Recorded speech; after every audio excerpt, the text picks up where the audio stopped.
28, their proud parents, distinguished guests, faculty members, staff, and the members of TAPMI community. I am Dr. Arunima KV, Assistant Professor in the HR, OB, and Communications area, and Chairperson of Alumni Relations Committee at TAPMI. And it's a privilege to serve as your Master of Ceremonies for today's induction program. Today marks the beginning of an exciting new chapter. Over the next 2 years, our students will learn, collaborate, challenge themselves, and grow into responsible leaders and professionals. We are delighted to welcome students from MBA Core, MBA Banking and Finance, MBA HRM, MBA Marketing, MBA International Business, MBA Artificial Intelligence and Data Science programs.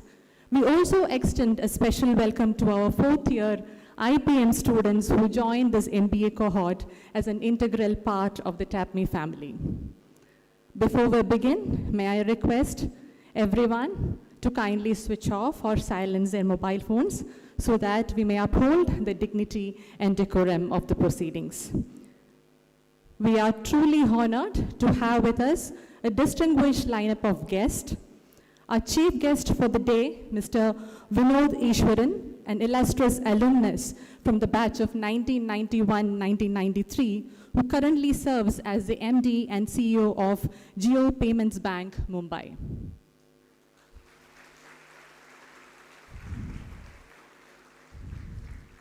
Our guest of honor, Ms. Arpita Khadria, a distinguished alumna from the batch of 2006-2008, who is the founder and CEO of Barefoot Consultancy, Bengaluru.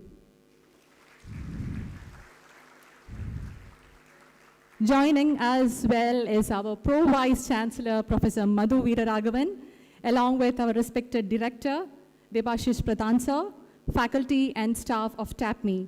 We thank you all for being a part of this significant occasion. May I now request our Director, Professor Debashish Pradhan, to kindly escort the dignitaries to the dais.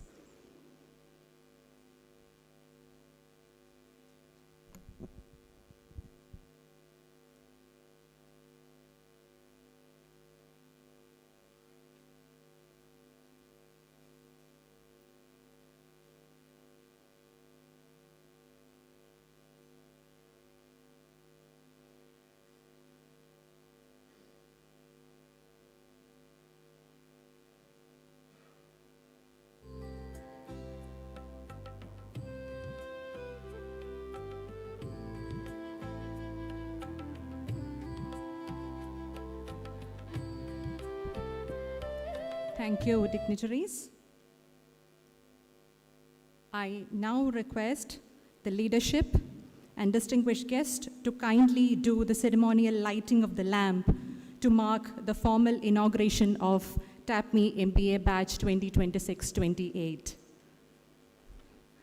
Along with our leadership, I also request 2 designated student representatives, Nupur Sismal and Bhavesh Chaturvedi, to join the dignitaries on stage to participate in this auspicious lighting ceremony.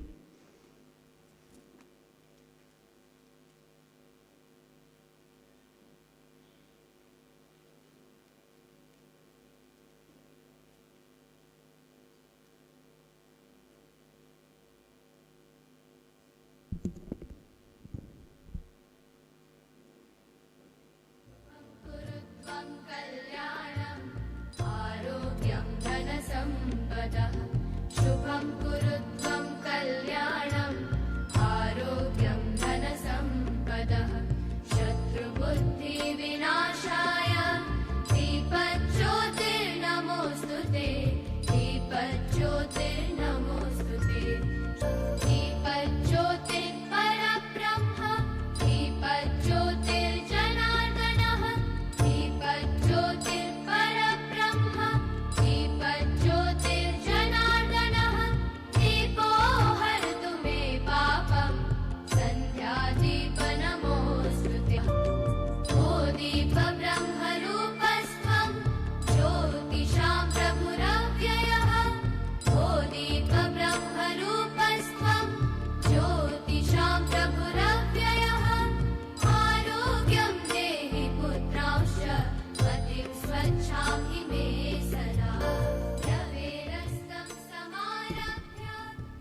Thank you, esteemed sirs, madam, and dear students.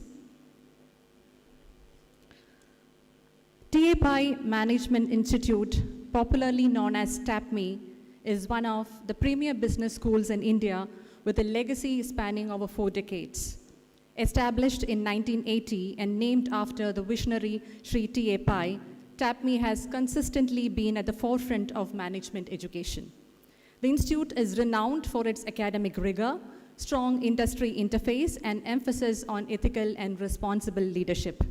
It holds a prestigious double crown accreditation from AACSB and AMBA AMBA, placing it among the elite group of global business schools. TAPMI is a proud constituent unit of the Manipal Academy of Higher Education, MAHE, a distinguished institution of eminence and one of India's leading academic and research universities. MAHE's multidisciplinary excellence, global collaborations, and commitment to innovation continue to drive academic distinction across its various institutions. To help us understand more about MAHE's rich heritage and vision, we present the MAHE Anthem.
Ladies and gentlemen, as we gather here today, we take a moment to pay tribute to the extraordinary legacy of our founders who built the very foundation of this institution. We look back with deep respect at Sri Tonse Anant Pai, popularly known as Sri T.A. Pai, a brilliant banker, corporate leader, and statesman. He served our nation at the highest levels as chairman of Syndicate Bank, chairman of LIC, and Union Minister of Industry and Civil Supplies. Driven by a vision to create world-class managers, he founded this institution in 1980, which was later proudly renamed as T.A. Pai Management Institute in his honor. Conferred the Padma Bhushan in 1972, his legacy lives on through TAPMI today as a premier, globally accredited business school. We also honor the legendary Dr. T. Madhav Anant Pai, popularly known as TMA Pai, the visionary founder of Manipal Group. As a physician, he dedicated his life to fighting the three main ills of the society: illiteracy, ill health, and economic insecurity. He transformed a barren hilltop into a vibrant university town of Manipal, pioneering private higher education in India by creating Kasturba Medical College in 1953 and Manipal Institute of Technology in 1957.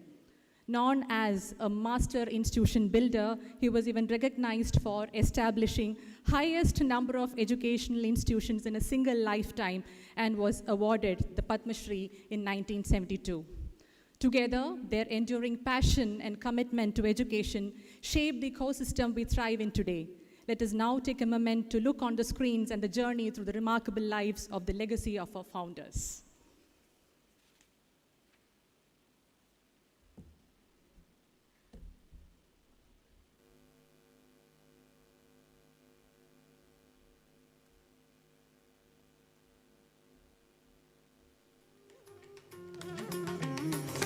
Welcome to TA Pai Management Institute, located in the student city of Manipal, Karnataka.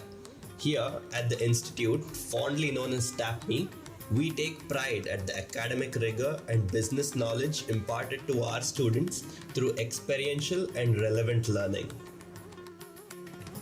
We are sure you, the students, are excited about the next 2 years and all that the institute has to offer to you.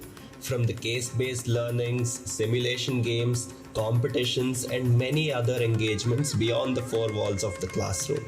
We at TAPMI seek to promote and raise the standard of management education and to create responsible business leaders of tomorrow. But where did it all start?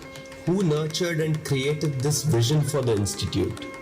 Dr. TMA Pai and TAPMI's founder, Sri T.A. Pai, built the city and the institute to what it is today with the vision of creating leaders who not only achieve great things, but also resolve to make a difference in society. Dr. Tonse Madhava Anant Pai was one of the architects of modern Karnataka. He was an individual who was affiliated with numerous walks of life such as banking, insurance, business, education, and healthcare. He was keen on serving the people, keen on transforming and empowering lives through the most basic aspects of social uplifting. He was revolutionary for bringing into the rural tract of Manipal various amenities such as an educational complex, an ultra-modern hospital, small industries, and outstanding banking establishments. In 1925, along with his brother, he set up Syndicate Bank following the motto, "No man is too small for our bank." He struggled for the underprivileged and found avenues to bring changes to their situations. He started a Hindu orphanage during the freedom struggle to house orphan children due to the ongoing nationwide scenario. Dr. TMA Pai established the Kasturba Medical College in 1953 to help provide equal opportunity for all to study medicine. The Manipal Institute of Technology in 1957 was established with a similar agenda and was the first of many more of the same kind. Dr. TMA Pai was passionate about his work and aimed to make a change in the lives of many, something he viewed to be the fulfillment of the vision of the Almighty. He was constantly thinking out of the box and ahead of his time. Dr. TMA Pai believed that a common person has a lot of common sense, and it is transforming this into productive work that helps build society and assists humankind, which is visible in his efforts to transform the barren land of Manupala into the exciting Manipal University Township that it is today. He has set the path of social responsibility on which we are continuing our journey. Sri Tonse Anant Pai was the nephew of Dr. TMA Pai and was just as revolutionary and thoughtful as his uncle. One to carry on his legacy, Mr. T.A. Pai was a thinker with a unique personality. Mr. T.A. Pai began his career as a deputy manager in Syndicate Bank, rising to the position of general manager and then managing director by 1962. Under his stewardship, the bank was credited with several achievements.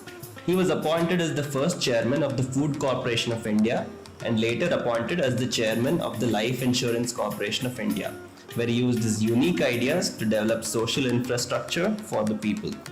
As an active political worker, Mr. T.A. Pai was a member of several state and central committees. He was involved in leading projects in diverse sectors such as electricity, education, agriculture, and bank management. In 1972, he was appointed as the Minister of Railways. His innovative and exemplary work helped the industry by leaps and bounds. He was awarded the Padma Bhushan in the same year in appreciation for his outstanding performance. Under his leadership as the head of the Ministry of Heavy Industries, 15 public sector enterprises did very well, practically doubling the previous year's output. As the Minister of Industry and Civil Supplies, he was instrumental in revising the industrial licensing policy and encouraging investment in socially desirable sectors of industry. He founded the Manipal Institute of Management in 1980, which was later renamed as TAPMI. Mr. T.A. Pai's foresight and enlightened leadership paved the way for unprecedented progress in various industries. He used his vast knowledge to change the Indian economic situation in a positive manner. For him, the people he was solving issues for were not anonymous entities, but in fact very real people with complex problems and lives. He had a humanistic outlook and viewed every situation as an opportunity to create value for others. Dr. T.M.A. Pai and Sri T.A. Pai were involved in various fields such as infrastructure, finance, agriculture, insurance, culture, education, and health, all of these which have been united by management. This same unified concept has been carried through the years to build T.A. Pai Management Institute into what it is today. TAPMI is accredited with AMBA and is one of the only 7 schools in India with AACSB accreditations. These distinguished recognitions are a testament to the vision of our founder and bear witness to the quality of business knowledge provided at the institute. As we progress into 2022, the centenary marker for Sri T.A. Pai's birth anniversary, we welcome you to the Center of Great Learning, where his ideals and values are imparted in everyday learning. With our mission to excel in postgraduate management education, research, and practice, we lay the groundwork for the holistic development of our students by nurturing and developing industry-relevant skills and fostering continuous learning. Once again, we welcome you to this student-centric institution, where we seek to enable the business leaders of tomorrow.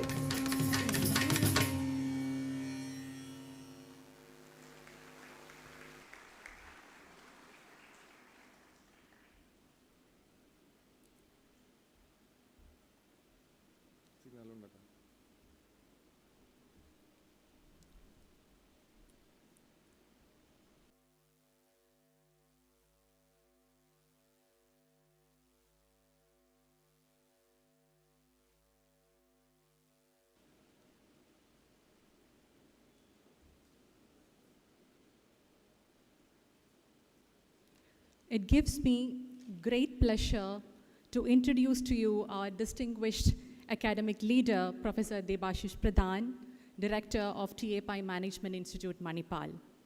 Dr. Debashish Pradhan served as Professor of Marketing at XLRI Jamshedpur from 2006 until his appointment at TAPMI. A graduate of Xavier Institute of Management, Bhubaneswar, and the Institute of Rural Management, Anand, IRMA, he has held several academic leadership positions, including Associate Dean of Executive Education and Chairperson of the Department of Marketing for 2 terms. With over 2 decades of academic experience and a distinguished publication record comprising more than 30 articles in leading Tier A and A-star journals, including European Journal of Marketing, Journal of Advertising, Psychology and Marketing, Journal of Business Research, Journal of Consumer Affairs, International Marketing Review, Journal of Brand Management, Journal of Consumer Behavior, to name a few, he brings subject matter expertise, academic leadership experience, and editorial acumen. His research lies at the intersection of technology and consumer well-being, consumer brand-machine interaction, influencer marketing, and brand activism, consumer engagement, addressing issues central to advancing inclusive and globally relevant consumer research. Additionally, he serves as the editor-in-chief of Management and Labor Studies, a 50-year-old management journal published by SAGE. He also serves as the area editor for Humanities and Social Sciences Communication, published by Springer Nature. Recently, he co-edited a special issue of Journal of Consumer Affairs and Electronic Markets. In addition, he serves as a reviewer for several leading journals in marketing and management. He also contributes to higher education governance through his service on academic boards of Central University of Jharkhand, Xavier University as a member of Strategic Academic Advisory Board, and on the Academic Council of IRMA, Anand. Professor Pradhan has delivered research talks at leading universities across the globe, including the University of Sydney, Singapore Management University, University of Michigan, University of Cologne, Rice University, London Business School, Johns Hopkins University, University of Rome, University of Almenia, and University of Leeds, among others. Dr. Pradhan has supervised more than a dozen doctoral scholars, many of whom now hold faculty positions at the Indian Institute of Management and Indian Institute of Technology and leading universities in Europe. Over the past 2 decades, he also trained senior executives from numerous public sector undertakings and leading private sector organizations. Through his extensive academic networks spanning Asia, Europe, Australia, North America, and his growing engagement with global consumer psychology and anti-conception academic communities such as Society for Consumer Psychology, SCP, and International Center for Anti-Conception Research, ICAR, he actively contributes to shaping agendas relevant to the Global South. I now invite Professor Debashish Pradhan, Director of TAPMI Manipal, to kindly deliver the welcome address. Over to you, sir.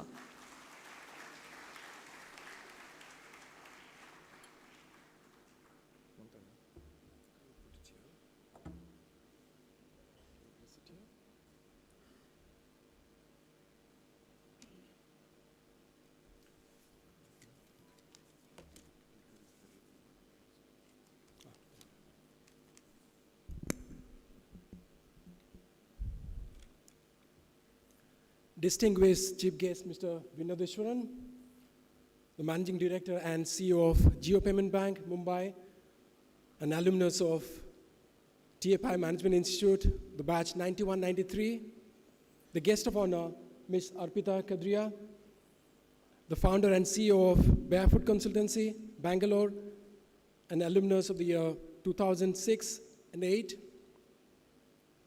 Professor Madhuvi Raghavan, esteemed Pro-Vice Chancellor, respected Pro-Vice Chancellors and the officials from Manipal Academy of Higher Education University, respected leaders of other institutions, proud parents, members of the press, electronic and print, my talented and very dear colleagues, and most importantly, the students of the batch 2026 who are here today with us.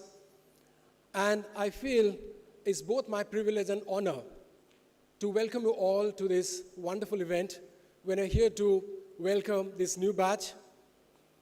First and foremost, this is to congratulate the incoming batch of 26 who have really earned their place in this particular room, in this batch. And I know how hard you would have worked to be here on this particular room and a part of this particular batch. It's a world-class institutions, and therefore, I know what it means to be here to start this journey, which many of our illustrious alumni have made in the past. And two of our shining examples are here on the stage today, who have really gone through the hallowed portals of this great institution. And I'm really happy to welcome you here. I'm really proud to have you with us, and we're thrilled to make you a part of this wonderful journey.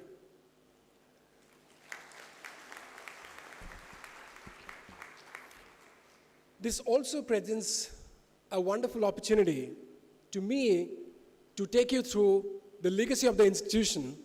And it's no small institution. It's an institution which has a remarkable past, and we are all proud of that. And also to take you through the culture of this institution, the value system of the organization, and the philosophy. So I'll have a small presentation to make, which will take you through the details. I'm sure this will be just kind of the tip of the iceberg, and a lot will be sort of learned by you. You'll experience it in days to come. So let me start with the presentation.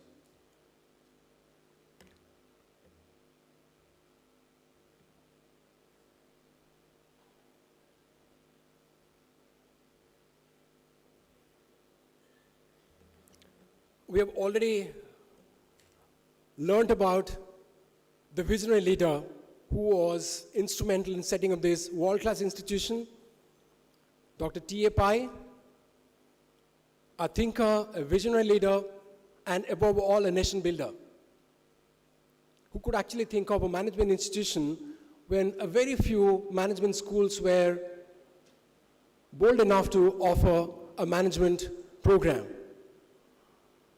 And you could see from the introduction we've already gone through the kind of contribution he has made through his different roles.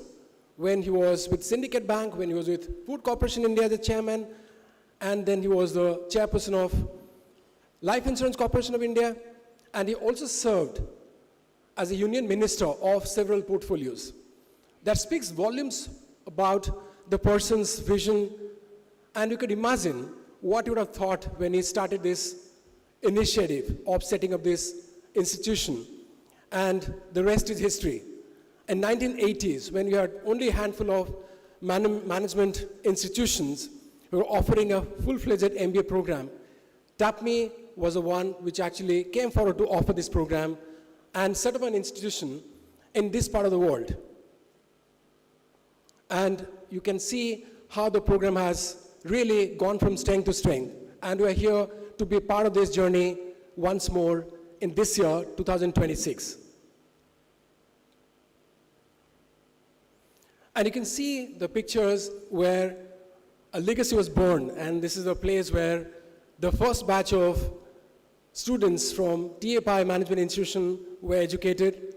The building is still there, and I would encourage you to visit this place to see how it would have actually begun this place. Look at this campus where you are now.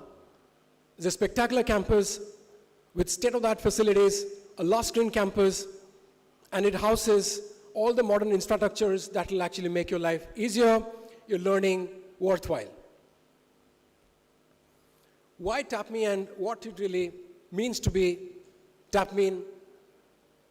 We believe in speaking the truth, and many times if you actually look at people who actually are not really ready to say what it means and what it really means to tell the truth, we actually differ and say that is a bolder institution which is always ready to speak the truth, is always ready to take something and make an initiative which is not thought before. And we always believe in engagement, a deeper engagement with the community. It's not only the community that were deeply involved with this, like the faculty members, or the staff or the students, but also people who are with us, around us, who make our journey worthwhile. TAPMI has always been very student-centric, so all that we do is always revolving around the students and in their growth. We've always believed in being inclusive, so we're very particular about following this principle of diversity, equity, and inclusion. So whatever we do, we always try to make this an inclusive process and a journey.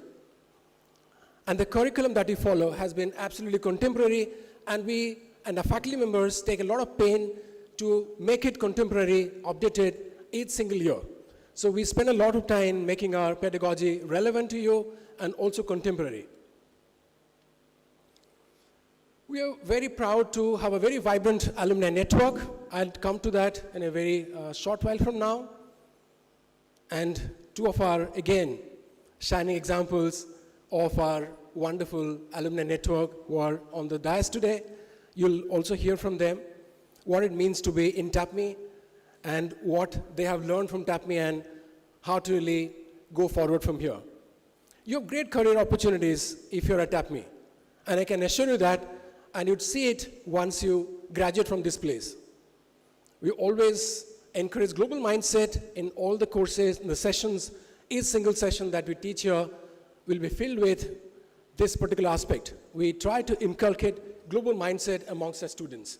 So we don't try to just produce local managers to take care of local problems. Of course, that is something that we do, but that's not the only focus. We also try to provide you all the knowledge, the skill sets, on the wherewithals where you can be a global manager. And we also believe that you will be able to lead.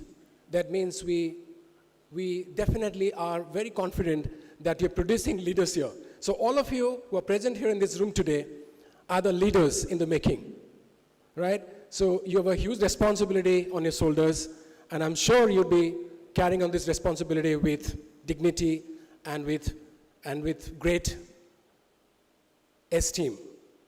We also promote entrepreneurial spirit amongst our students, and many of our alumni who have actually been very successful entrepreneurs. And you'd see that today when actually see how exactly they have built their firms, they build the kind of nation, and how they've contributed to the growth of this particular institution. If you look at the mission, it very clearly indicates and that encapsulates what TAPMI stands for: to excel in management, education, research, and practice. So we're not just about research, it's not about education, we also practice. What we preach, we also practice that. So they are inextricably linked because the faculty members and the scholars, whenever they do research, they bring back the essence of the research to the classroom, and that's what makes the classrooms very impactful, very contemporary, and that makes a difference. What we offer today, I think all of you are here and you represent different classes. In the post-graduation program, we offer an MBA, which is our core program, an MBA Banking and Finance Services, MBA Human Resource Management, MBA Marketing Management, MBA International Business, MBA Artificial Intelligence, and Data Science. We are making giant strides, if I can say so, and I'm not really fighting shy of saying this, because we have made some major progress in this field. We have set up a lab with Microsoft, which will be inaugurated very soon, which actually is going to be a center of excellence for us. And I don't think many other Indian B schools, even the top government B schools, can boast of this. And offerings in the undergraduate programs are a BBA honors at TAPMI Bangalore campus. I think you have to go and see how the campus looks. It's a spectacular campus with state-of-the-art facilities. And we also have an integrated program in management, or IPM, which is also a part of our Manipal campus, and many of you who are joining in the MBA cohort are part of this IPM program. TAPMI has a rich legacy. It's a legacy of more than 4 decades. And again, I don't think many Indian B schools can actually be proudly saying this. They can't really say the same thing about this particular legacy. and it has really stood the test of time. It has gone from strength to strength. It's part of the select B schools in India to have been crowned by both ACSB and AMBA. And I'm pleased to inform you and share this fact that TAPMI was one of the first B schools in India to have been crowned by ACSB. I think it's the third B school in India, well ahead of many top Indian government-run B schools. It's the one which has got ASU accreditation. And we are looking forward to the third one. I'm sure we'll be bagging it very soon. That is Equis, and we're working on it. So it'll be one of the very few Indian B schools to be triple crowned. It's also the PRME champion 2026. We have been ranked by NRF at 39. It's no mean job, it's no mean feat. However, I'm sure that we actually would be definitely enhancing this particular position. And very hopeful, and this is a promise that I made to myself, that we try to be in the top 10 schools in the next 5 years. And I'm sure we're on the right path. It's a sprawling 44-acre campus, and you've seen how beautiful the campus is, and with all the modern facilities for you. And I'm sure you'll be experiencing it very soon once the classes begin and once you start staying on the campus. We have all the facilities for you, and you're always welcome to share any feedback with us in case you have anything to offer. It's about the faculty, which I'm really proud of. I'm part of the faculty first, and the rest, I think then I'm a director. So I'm really proud of my talented colleagues here who are sitting in the first two rows. They really make the difference to the whole education and what it is today. And many of them are the pillars of this place. They've really built it from scratch. They're the ones who are actually the foundation of this place. They're not only academically strong, but they also are very industry savvy. So they all hold PhD degrees from top institutions of India and different parts of the world. And with this, they actually integrate what they learn from the practices and bring it to the classroom. So that's a nice blend of your academics and what you learn from the field. They not only are research-oriented, of course, many of who publish in top journals.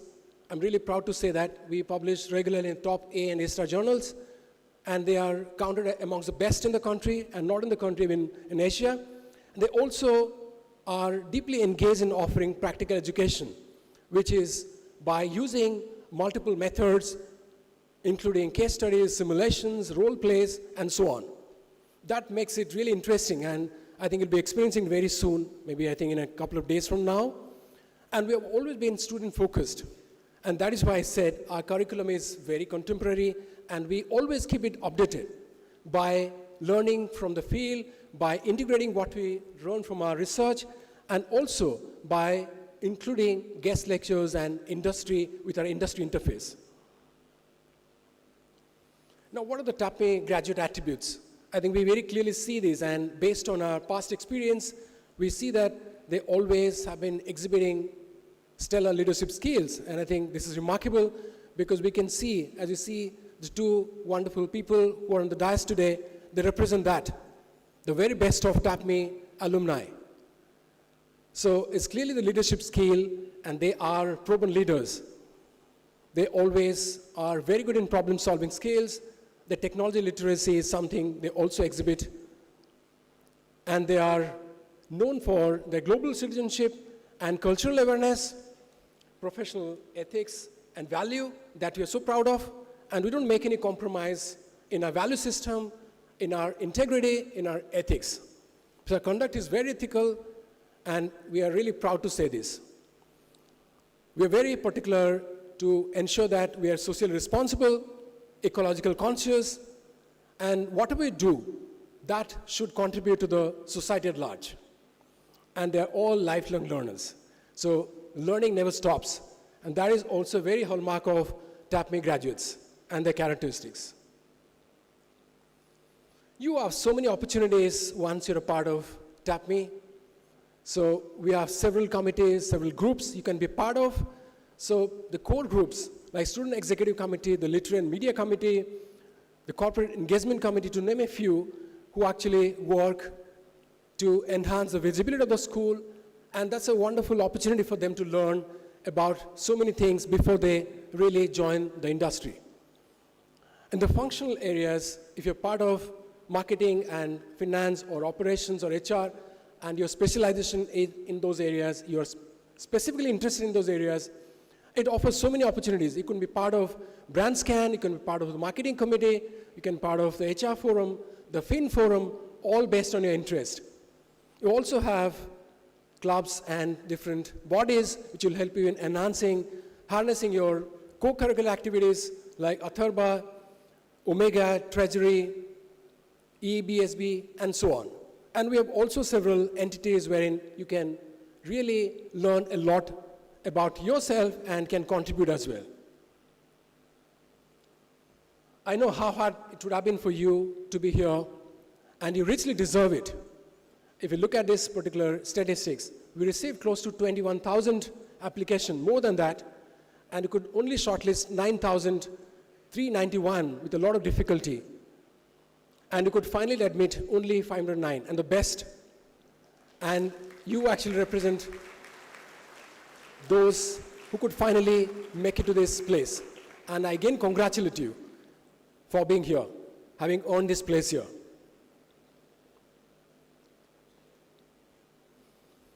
We also have been very particular about your placements, the opportunities after your education. And it's with great pleasure I can share with you that right from its inception, TAPMI has always provided 100% placement to its graduates, without fail, without an interruption. We help in many ways to enhance the skills of our students to make them industry ready. We offer them workshops, we offer them training, one-on-one training with experts. We also help them in professional guidance, which can help them in enhance their group discussion skills and how they can really face the interviews. We also offer them different career paths after MBA program. So we do a lot of things to ensure that they lapidate their skills and get industry ready before they graduate this program. So you can look at our list of recruiters, you name it and they're there. HCL Tech, Infosys, or Cognizant, or you Citi, you look at Kia, you look at Marriott. So all of these recruiters have been regular visitors to our campus. That also clearly demonstrates the faith they have in our graduates in our program. Research has been world-class at TAPMI. I think that's one of the reasons we always feature right on the top in different ranking agencies. Our faculty members have already published 12 papers this year, and they have published close to 108 papers in the year 2025, and many of which have been in the top journals. And we always make sure that we publish in the leading journals that brings reputation to our school.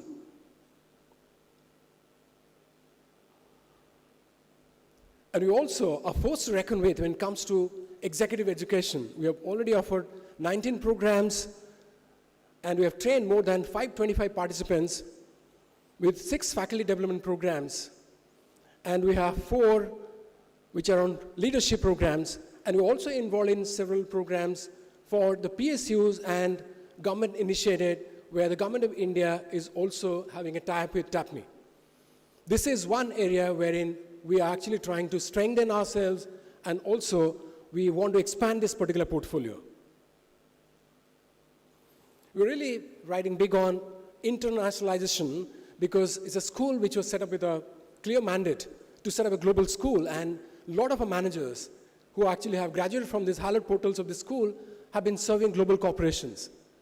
And we are not wrong if you're saying that we are actually a global school, and we have several tie-ups with many leading international universities. If you look at this particular slide, you can see that under the aegis of MAHE, which is the university, one of the university of eminence, we actually leverage more than 250 MOUs signed with leading international universities. And I don't think many Indian B schools or universities can actually boast of this. And we are way ahead of many Indian peers in this respect. We are highly internalized. We have partnered with schools across Americas, Europe, Asia, Africa, and Australia. I'll also show a list of schools which is representative, the schools wherein we have a tie-up with, and we have an exchange program of students and faculty members both. TAPMI has 15 active international MOUs, so this is only about TAPMI, and 21 are in progress. We have a dedicated cell and a professor who is in charge of enhancing our international footprint. We have 4 TAPMI students who have completed the semesters in leading universities like Rennes in France and EDHEC Business School. We have also several students coming in from other parts of the world to undertake their education for a term and we want to enhance this, and this is going to grow from here. So this is a representative list and definitely not exhaustive. So EDHEC Business School, for example, University of Southampton, Rennes, Dublin. So these are some of the schools which have already having a tie-up with us, and we are proud of these collaborations, and we are trying to sign many more MOUs in the years to come. So these are the other universities, University of Akron, Unicamp, Deakin University in Australia, which is a leading university, Max Planck, Germany, and also several universities in parts of Brazil and Asia that we're trying to rope in to be part of this wide collaboration and wide network. So the key events that really excites you, and we are really proud to present this before you. BrandScan is one such team or one such club which has really made a name for itself. It's a rich legacy, and many corporate houses still rely on our students and their abilities to offer them key insights into their operation, their practices, and they've taken it very seriously. So it's a rich legacy of 33 years where we do several kinds of projects, starting from consumer perception attitude surveys to customer loyalty surveys, and also analysis on price sensitivity. This clearly indicates the kind of faith industry has in our graduates, in our system, the way we educate them, and the students never fail them. I think you know Quiz on the Beach is a very rich legacy, and it's a very popular program, and every single year we hold it, and it's something that we're really proud to host every year. We also are very conscious when it comes to our citizenship, our contribution and responsibility to the society. So we have been promoting several such programs, for example, the promotion of sustainability menstruation practices in the district of Udupi, where several of faculty members are involved in educating people, in sensitizing people and offering them education about this. And we're really proud to say that it's really made a difference to the lives of people around us. So this also to say that we are responsible and we take care of people who are around us. It's not just the primary stakeholders, but also people around you, around us, who make a difference to our living. We have a very vibrant alumni network, and we have an alumni portal, which is something that will help us in staying in touch with the grand alumni network that you have. It offers us an opportunity to stay engaged continuously, and we always make sure that we update the database regularly.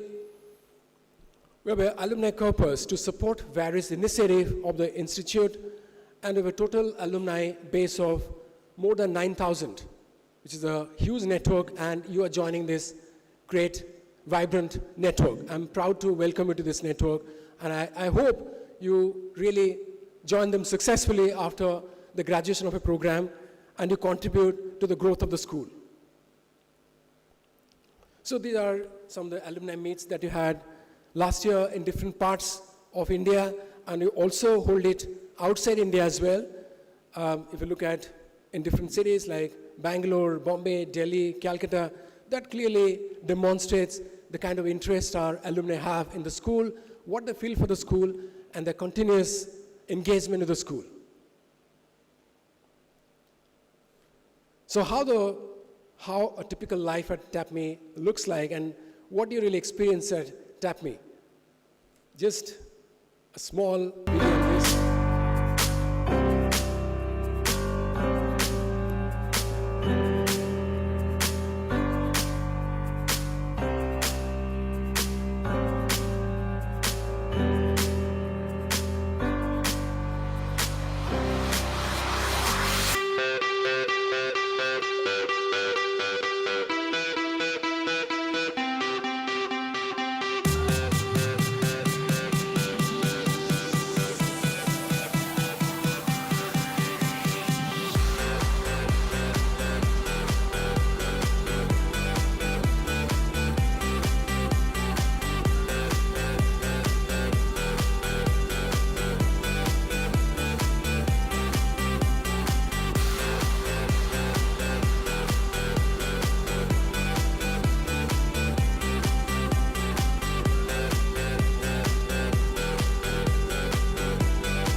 There's certainly more than this. I think just to kind of tip the iceberg, and you have a lot more to experience. I'm sure you'll be experiencing this in a few days from now.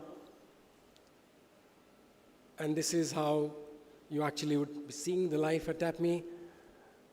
The different events, which is very vibrant campus, the vibrant community, and several activities to keep you engaged and also to enhance your intellectual curiosity, to satiate your intellectual curiosity. Different festivals to celebrate on the campus.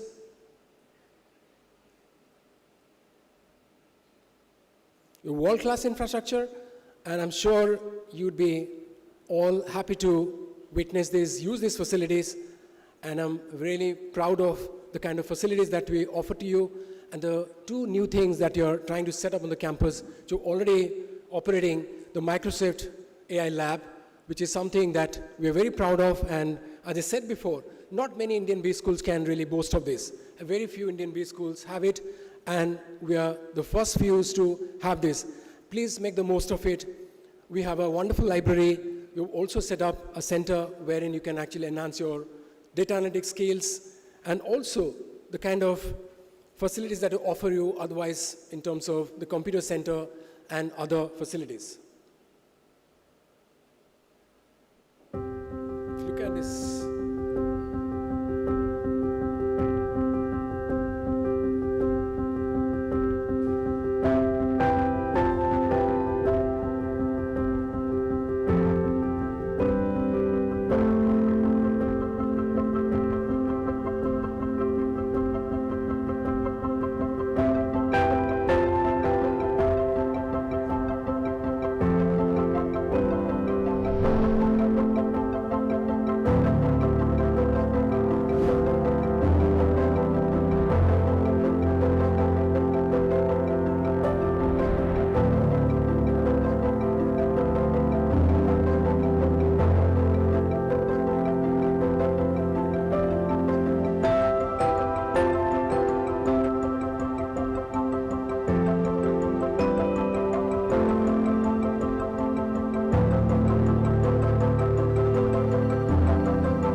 Thank you so much for this opportunity, and I adjourn my speech by welcoming again to the spectacular campus of this world-class institution, the remarkable past, and I'm sure you'll be the true brand ambassadors of this great institution. Thank you so much.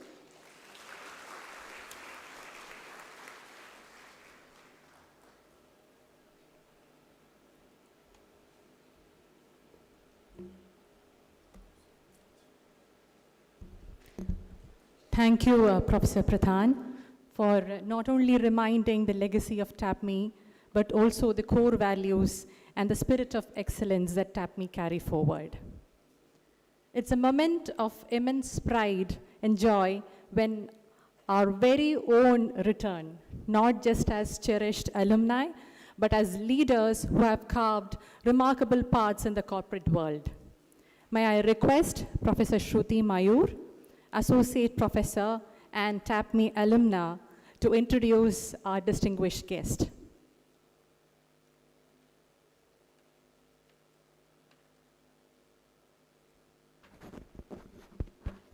Thank you, Arunima. A very good morning to all. It's my distinct pleasure to introduce our chief guest today, Mr. Vinod Ishwaran, an accomplished banker, business leader, entrepreneur, and a proud alumnus whose remarkable journey exemplifies leadership, innovation, and perseverance. Vinod Ishwaran is the Managing Director and CEO of Jio Payments Bank, one of India's most ambitious digital banking ventures, where he has shaped its vision, strategy, and path to profitable growth. A graduate of Manipal Institute of Technology in Electronics and Communication, Vinod completed his postgraduate management studies at TAPMI in 1993, the very foundation on which a remarkable 30-year career has been built. His professional journey began in sales, marketing, and distribution with ITC Hotels and BPL Wireless before ICICI Bank recognized his potential in 1999. Over 12 years there, he built India's largest unsecured personal loans franchise, was selected for Global Leadership Program at the University of Michigan, and at 35 was sent to Moscow to establish ICICI Bank Eurasia as a member of its executive board, growing it into one of Russia's fastest growing banks by 2007. Subsequent stints saw him lead market entry strategy for a Fortune 500 Chinese automotive giant, and then co-found and scale Sensi Technologies, a fintech venture that pre-approved over 50 million customers for digital lending. At Jio, he first built and scaled a digital lending business dispersing over USD 3 billion in loans, before being handpicked to lead Jio Payments Bank as MD and CEO in 2021. Beyond the boardroom, Vinod is an avid marathoner who has accomplished all 6 World Marathon majors, and a passionate musician who has performed across the country. Now, on an informal note, in 1991 August, Vinod and I sat as students just like you for our induction. We never thought that 35 years later, we would share the stage at another induction, the induction of the batch of 26-28. Over these 3 decades, we've shared spirited arguments, memorable celebrations, and a friendship that has stood the test of time. It is a pleasure to welcome both an accomplished leader and a very dear friend. Please join me in extending a warm welcome to our chief guest, Mr. Vinod Ishwaran. I request our Pro Vice Chancellor, MLHS Mahe Manipal, and Pro Vice Chancellor Mahe Bangalore, Professor Madhu Veera Raghavan, to do the honors.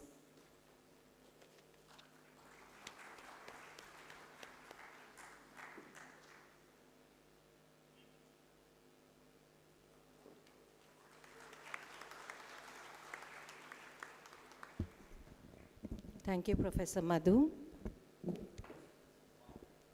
Vinod, stage is yours. Stage is yours for jamming now.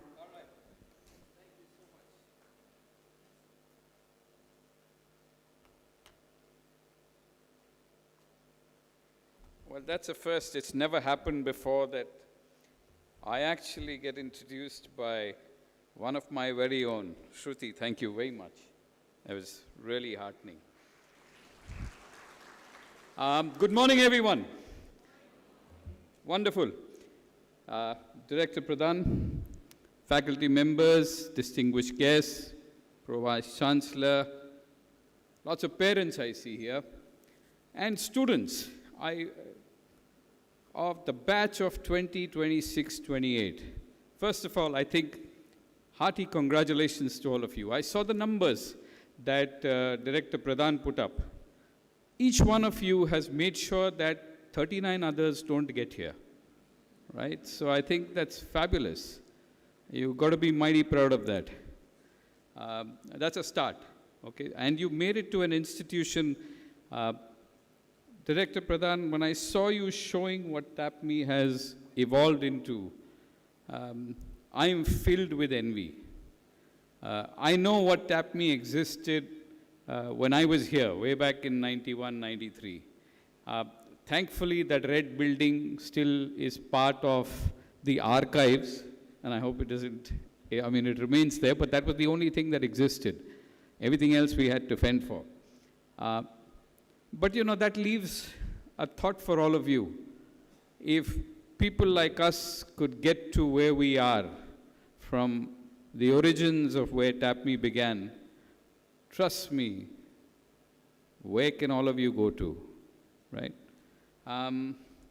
But before that, it's actually a very strange and wonderful feeling to be standing here amidst all of you, right? It's, Shruti mentioned that 3 decades ago, in fact, 1991, we were such a small batch. We were a batch of 60 people, right? Barely about 60-ish, and today you guys are a batch of 500.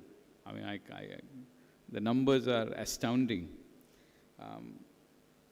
We were just about 60, and I'm actually getting a little nostalgic here. I was just sitting there, like you are, a little nervous, a little excited, probably a little overwhelmed also. But more importantly, I did not know what those 2 years are going to mean, right? That I was going to be here, I'm at TAPMI, okay, so what's going to happen? And I really had no clue about how those 2 would actually shape the next 30 now that I'm here. So all in all, thank you for having me here. Coming to TAPMI doesn't feel like a visit. Coming to TAPMI actually feels like coming home. So great to be here. Before I get on to anything else, I think it's very important I share with you what the institution gave me, because I suspect it's going to be the same thing that it's going to give you, even 3 decades later, even though probably you can't see it, right? Some of the key things I think this place gave me, right? It's not just a management degree. There are so many management institutes out there, right? You get degrees doled out by the thousands now. But I think what TAPMI gave me, if I can reflect back, was a way of thinking, was a way of asking the why before figuring out the how. It's helped me understand or given me a comfort with ambiguity, right? You never know. You never know anything till you decide and walk that path. And one of the things I think it gave me fully, which took a lot more years to appreciate, is the confidence to back myself in rooms, plenty of rooms where I perhaps may have been an underdog, an outsider, or even the only Indian. I've spent 6 years in Manipal. I'm an engineer by training, electronics and communication from the neighborhood, MIT. And when I came here for my PG in management, I genuinely did not know what I was going to do with my life. All I knew was I'm not going to design circuits for the rest of my life, right? That's what I did in MIT, I figured. Now, that leaves you with the thought, right? Uncertainty. But I think it's completely fine. In fact, I'd go so far as to say that if some of you have come here with a crystal clear thought about what you're going to become and how your career is going to evolve, I'll gently, give you a gentle push and say, don't get there so early, right? Allow what this place is going to do to your thinking. Allow what's going to happen to you when you transform from who you are today to who you will become 2 years hence. And let it happen, right? It's okay to hold on to maybe hardcore convictions about how you see your career all charting out. But just hold on to that thought and let TAPMI happen. Yeah, I'll probably start with that. That's an important phase. But more importantly, I think, and I'll get to what you should do in those 2 years a little bit, right? But I think it's important to share a narrative, and I think my own example would probably help you sort of ascertain some of that. Shruti already mentioned about where I spent my first stint, and I'll call it the first 6 years of my life, which was in ITC, primarily in hotels, and then in BPL. What I did was effectively sales, marketing, distribution, right? That kind of stuff. Very, very groundwork, right? I think this is something nobody tells you in business schools, right? Your first job is rarely about the brand of the company. I had great brands. ITC, first time it had come to campus in '93, and I was the only one who had that job, so I felt mighty kicked. I didn't look for a job anywhere else, and I said, okay, this is a great place to be, and I'll start my career here. And then it was BPL, because that was another big brand. But I think if I reflect back on what I was doing in those 6 years, I was learning how to sell, I was learning how to read a market, I was learning how to build relationships, I was learning how to manage and build a distribution network across big towns, across small towns, all unglamorous work, but very essential. So if you're my view on this, if you're somebody who's wanting to skip that foundation work and get straight to being called a strategist, or like many people say, consultant, right? Land directly into strategy roles. I would say, in my experience, the best strategists I've met are people who have sold something, right? Are people who have managed a team that has missed its targets.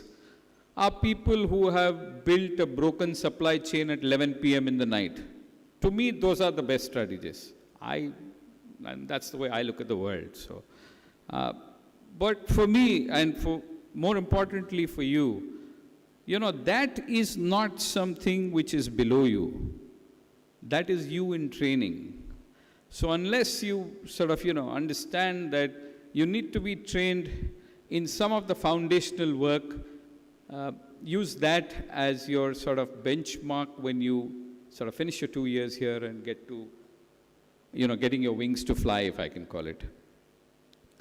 I had the opportunity, it was a wonderful opportunity. I was doing telecom when telecom revolution happened in the country. There was paging, there was mobile services, all happening in the late 90s, right? And there was this institution called ICICI, which was primarily a project finance company, and said, look, we want to start retail. And I said, hey, I'm not a banker, right? But why would you want me? But they wanted somebody who would help them set up distribution. So it's so strange that somebody who is in telecom distribution finds his way into a bank and starts building the retail bank, right? So I joined them primarily to roll out a whole set of consumer loans, if you will. There were consumer durable loans, there was personal loans, there was credit cards, two-wheeler loans. I helped launch all of it in various geographies, took on a leadership role in managing personal loans that Shruti just mentioned about. It was unsecured loans. Today, it's one of the largest retail loans portfolio and one of the most profitable portfolios if you run it properly. But the key part remains that it was a great business to build. And in that, there are few lessons I just want to leave with you to understand and probably, mull over when you want to learn from an experience. First and foremost, I think a P&L ownership changes everything. I would really recommend, get your hands on a P&L ownership as fast as possible and as much as possible. When you learn how to manage and build revenues in financial services, when you are also responsible for the risk line and finally the bottom line, I think your decision making completely transforms. You stop thinking like just another employee and you start thinking more from as a business owner, as what you need to do to grow your business on every facet of it, right? Whether it's growing revenues, managing risk, cost optimization, and so on and so forth. So that's something I would like to leave you with. The second, and I spent 12 years in that institution, I think I can probably call it one of the most formative years, of my life. Those 12 years gave me in that wonderful institution. The second was I was nominated for a leadership program at University of Michigan. And what that did to me was gave me a very different scale of thinking. Suddenly just looking at India and then thinking global benchmarks, global best practices, it just taught me that, given the right exposure, Indian talent is unsurmountable, right? You can compete with anyone, anywhere. Don't let anyone, including the voice in your head, ever make you doubt that. I can speak, there are people from Manipal, I'm sure you know Satya Nadella, right? He was 2 years my senior at MIT. I mean, Indians have, I think, conquered the globe, right, as far as the corporate world is concerned, and beyond. So don't let anything sort of undermine that thought that you're second to anyone. That's an important one to carry. And third is a big one. In my experience in ICICI, I think one of the things that really helped me transform was being sent as Christopher Columbus to a country called Russia. I remember the first thing when somebody told me that you're being sent to Russia. I said, for what? Said, you go and set up a bank there. So literally, there were 5 people who went from India, like Christopher Columbus. We had no bank, we had nothing, no playbook, nothing existed. We had to go figure how we were going to acquire a license, how we were going to start building a retail business. And I was barely somebody who had run the unsecured loans book. I'd made it one of the most profitable, market share, double that of the second and third player. So I knew that business very well. But it's a very different thing to be told you're going to a country where you're going to set up an entire retail business. You're going to set up branch banking. You have to figure what the Russians want. You have to sell them products that, they think they don't get so well over there and all of that, right? So I think that to me was a very defining moment. And in those sort of 3.5 years that I spent there, we rolled out the entire bank. We rolled out tons of businesses. I'd never done those businesses before. Mortgages, branch banking, taking money from Russians and putting it in an Indian bank. But all of that, we went to Moscow, we went to St. Petersburg, we grew our branches. All of that happened. In fact, 2007, we became the fastest growing bank in Russia. So, yes, I think that sort of helped me define my whole sort of leadership approach to building an organization, even at a global level. what I would want to tell you is, this is not, I wasn't trying to impress you with all of that, but it's more to make a point. It's a scary proposition, right? I think the assignment that scares you the most is the one that grows you the most. I remember, and Russia was wild, wild west those days, right? It was, you never knew when people would disappear, right? I don't know if many of you have followed KGB stories and stuff like that. Bank CEOs had security guards with them all the time, right? Because they would be picked up and you'd never see them again. So yeah, the reality, right? So being told to go there and sort of build a bank, not knowing the language, temperature is lethal, minus 35 to plus 30. That's how it varies between summer and winter.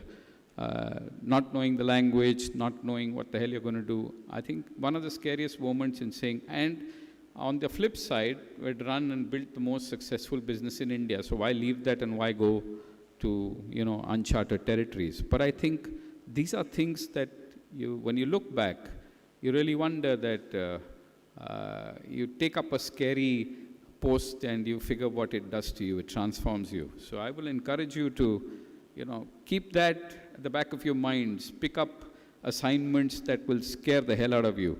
And you'll suddenly find growth, transformation that you probably have never known before. Right? Another thing that I did after ICICI was I joined a Chinese outfit because I knew at that time, you know, there was a lot of excitement with China.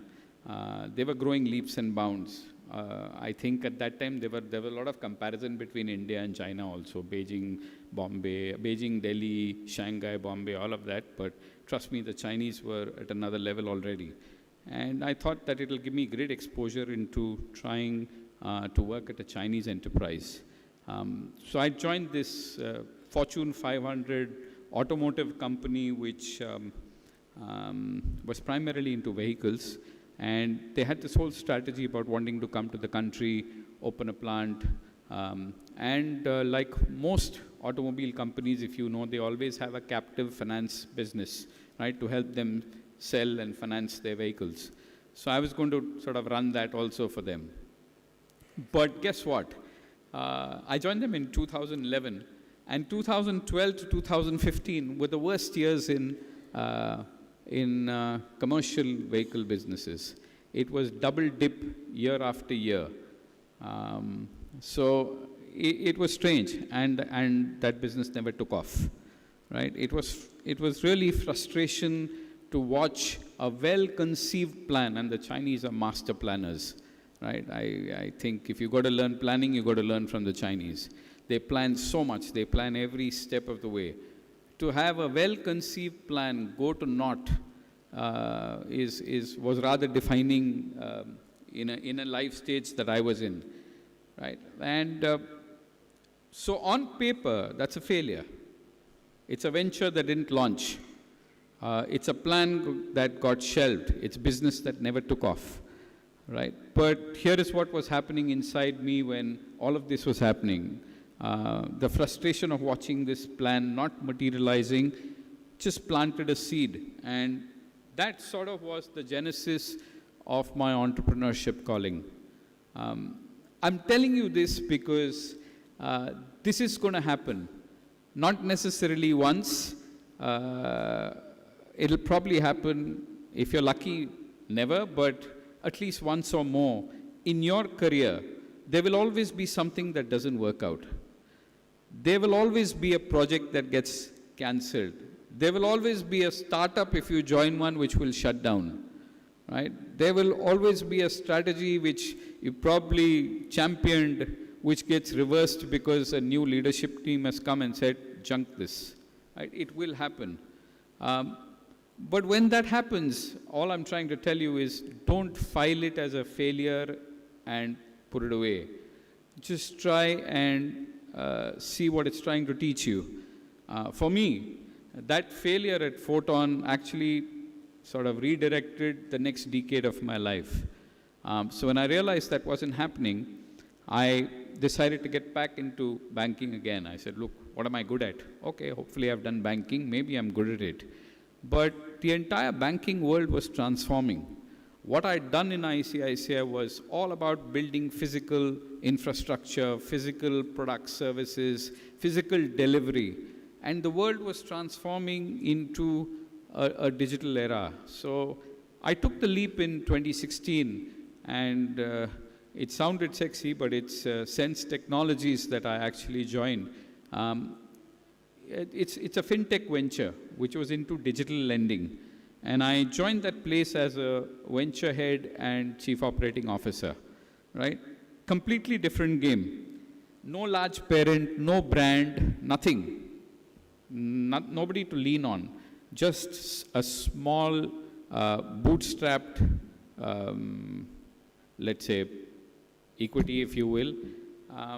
A small team, a vision, and a P&L that I owned end to end, everything. Right? Strategy, business, proposition, leadership team, whatever the culture, everything was being defined by the way I wanted to see how it should shape up. I think 2-3 things happened there. One, we were very proud that we were able to raise 2 rounds of funding. You know, a startup always needs multiple rounds of funding based on what you've done. So that helped.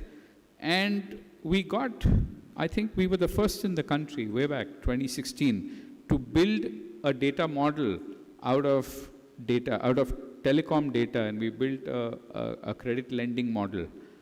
Somebody like Airtel got very excited and said, look, why don't you guys make the model for us? And we pre-approved 50 million customers of Airtel to get loans without having a bureau score. That was very important, right? How can you lend just on the basis of telco data and nothing else? That was very, very defining.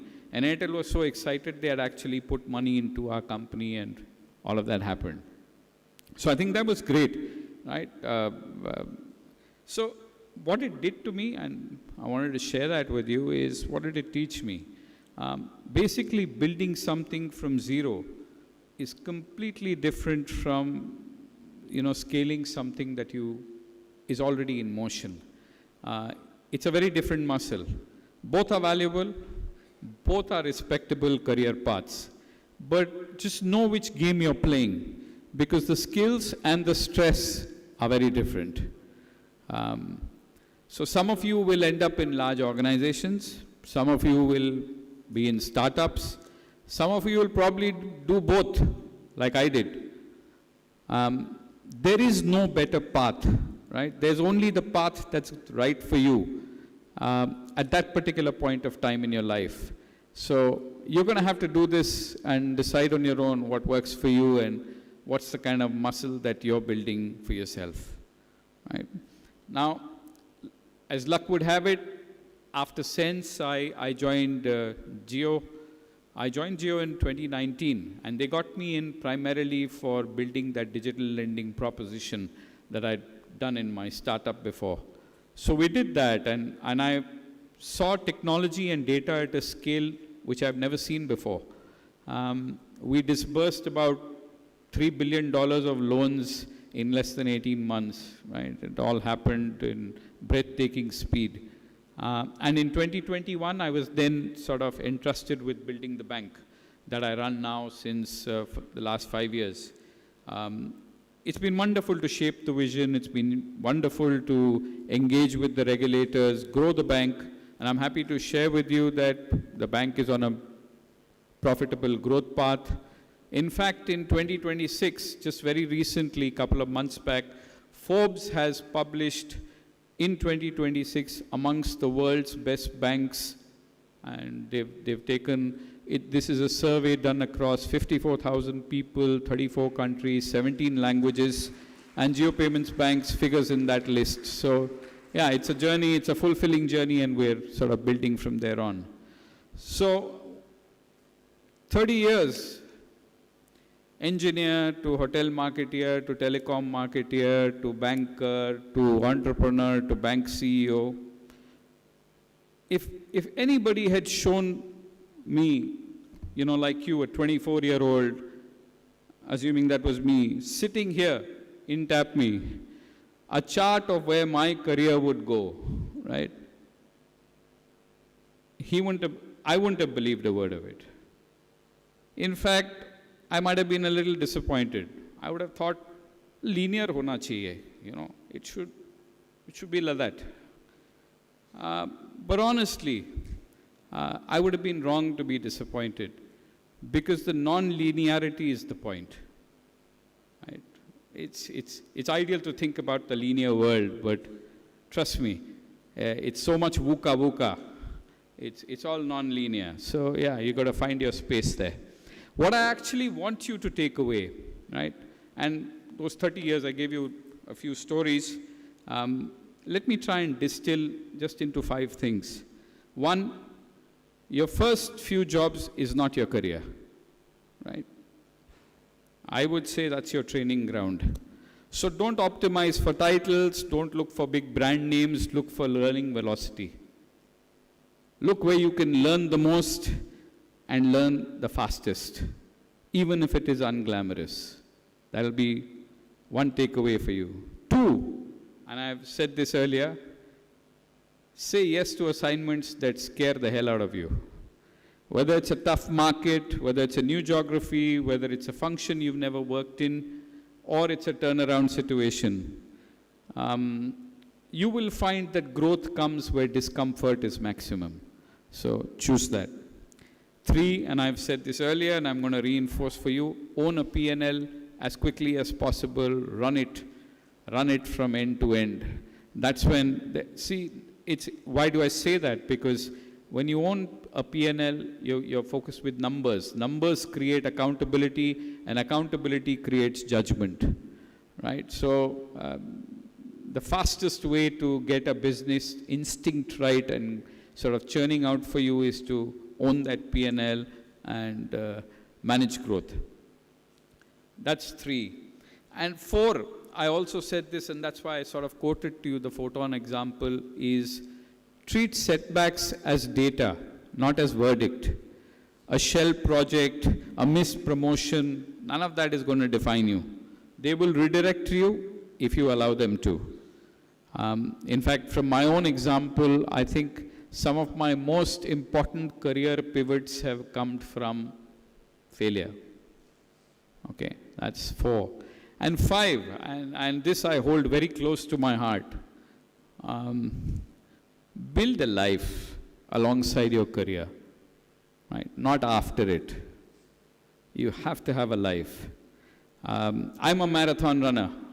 I still run. I am crazy about running. I've completed all the 6 major world marathon majors. I'm in fact going for those guys got fed up. They've made a 7th and an 8th and a 9th. So I'm going for my 7th in August. I'm also a musician, right? And I performed at various watering holes and venues that exist in this country. Now, neither of these things have happened when my career took off. Right? None of them. They happened throughout. Often because of the discipline, the focus and the balance my career demanded, I needed to have something that will keep me going while everything else was going on the professional side. So I would say don't ever postpone those things that make you you. It's very important.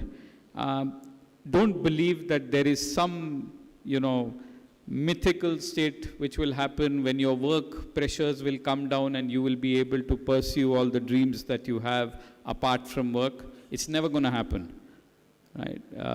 So build it alongside, build the life now, and in parallel, learn to do it right away.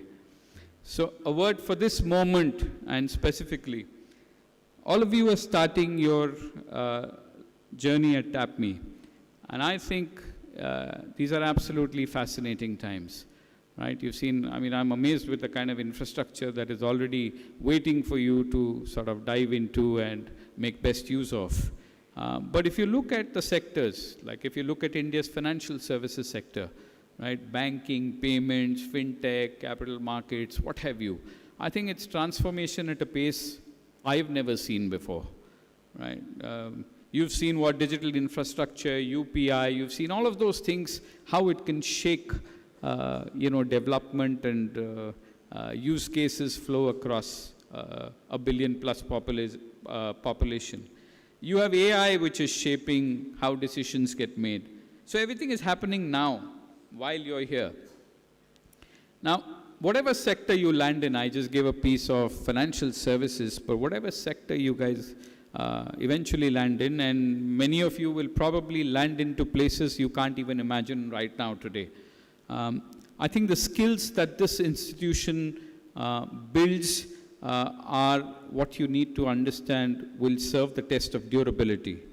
They're durable because it will give you structured thinking, it will give you comfort to dabble with data, it will give you the ability to lead people very, very different from yourself, right?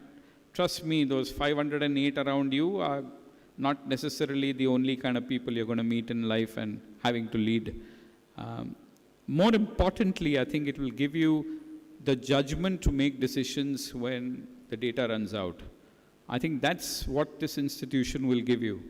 So all I would say is use this 2 years well, not just in the classroom, in hostel conversations at midnight, in group projects that frustrate you, in so many festivals that you will probably organize, and the friendships that you build. I mean, I am pleased that, 35 years later, there's a batchmate and a friend of mine who is introducing me here to all of you. I mean, what better can happen, right? In closing, I just want to leave a thought with you, and this I'm taking out of my passion for running. A marathon teaches me, I can say, can also teach you something, at least something that has stuck with me for my entire chapter of my professional life. You don't run 42 kilometers thinking about 42 kilometers. You never do that. You run the kilometer you're in. You trust your training, and you just allow the body to flow. And somewhere along that 30th kilometer, 32nd kilometer, everything in you will want you to stop. That's when the race begins. So your MBA is going to have its own 30K mark. You may probably have a term that will break you. You may have a placement process that will humble you.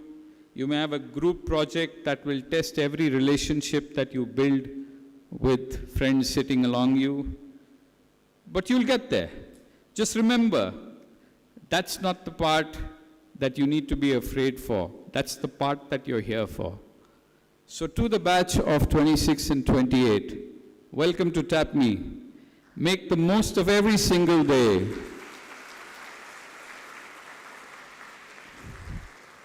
And when you're standing here 30 years later, telling probably your own story to, I don't know, by then TAPMI might infuse 2,000 people every year.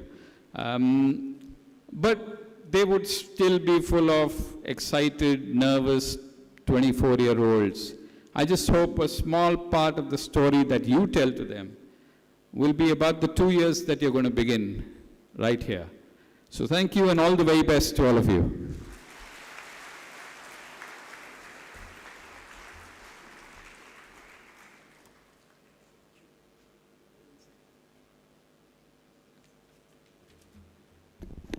Thank you, Vinod.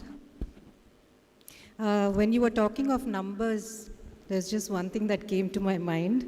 Our class was 60, 50 boys and 10 girls. And now we're almost at 50-50. Okay. So just to sum up what he said, what is TAPMI going to give you in the next 2 years? Once a TAPMian, always a TAPMian. We put you in the middle of Sahara, you will survive, you will succeed, and you will lead the way. So just take these 2 years very seriously. Our guest of honor, it is my privilege to introduce Ms. Arpita Khadria, a distinguished entrepreneur, brand strategist, educator, and innovator. A TAPMI alumna of the 2006-2008 batch, and recipient of the Institute's Best Female Marketing Student Award. Arpita has built an extraordinary career spanning over 2 decades. She began her professional journey with leading organizations such as McCann Erickson, Titan, and Fast Track before embarking on her entrepreneur path. As the founder and CEO of Barefoot Brand Consultancy, she has helped more than 200 brands grow and scale. Her entrepreneurial vision extends beyond branding to addressing real-world challenges through ventures such as Waste Expert, which focuses on innovative food waste solutions, and Wildlife Whisperers, a unique leadership and learning initiative inspired by nature. Arpita is also a TEDx speaker, a respected guest faculty member at premier institutions, which include IIMs, IITs, SP Jain, BSc Institute, and our very own TAPMI. And the inventor of Scientist, a patented word puzzle that has been featured by Apple in 12 countries. For our incoming MBA students, her journey is a powerful example of how creativity, courage, and purpose can come together to create a meaningful impact. Please join me in extending a very warm welcome to Ms. Arpita. I request our director, Professor Debashish Pradhan, to do the honors.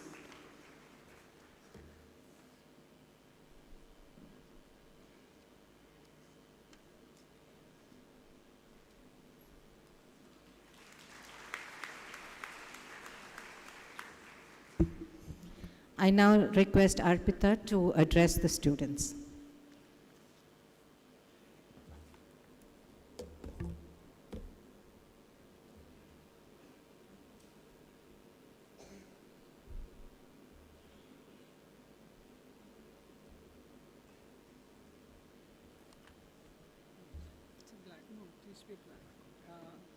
Do I move this?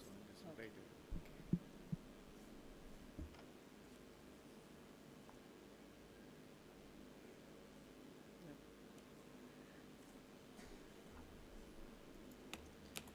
Good afternoon, everyone. Can you all hear me?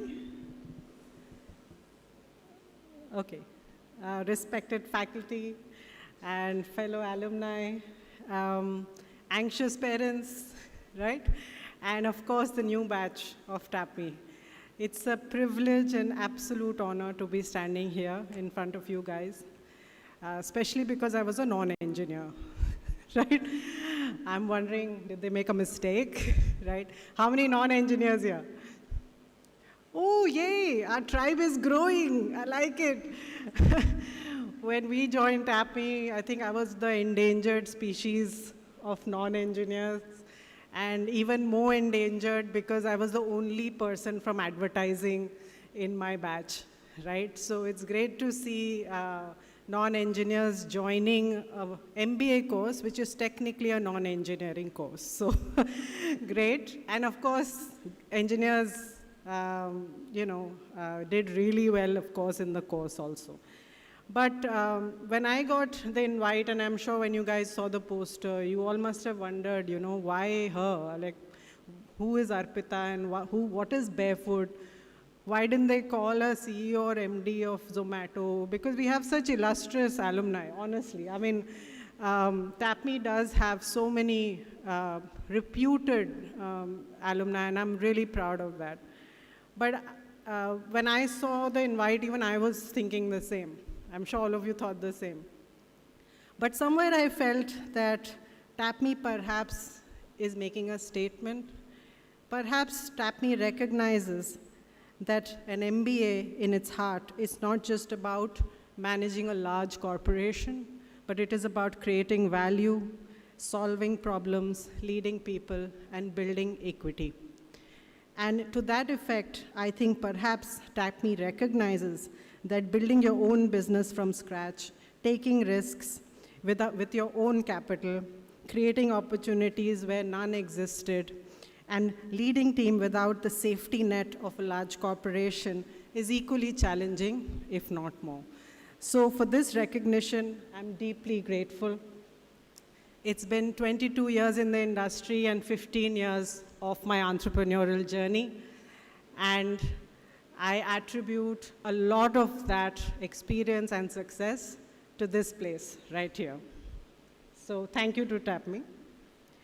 As I reflect back on my years in TAPMI, and I knew I was going to address all of you joining for the first time, there were 5 things that I thought of sharing with you all. These are 5 letters, and I'll take you through these 5 letters to tell you what I learned in TAPMI as a student.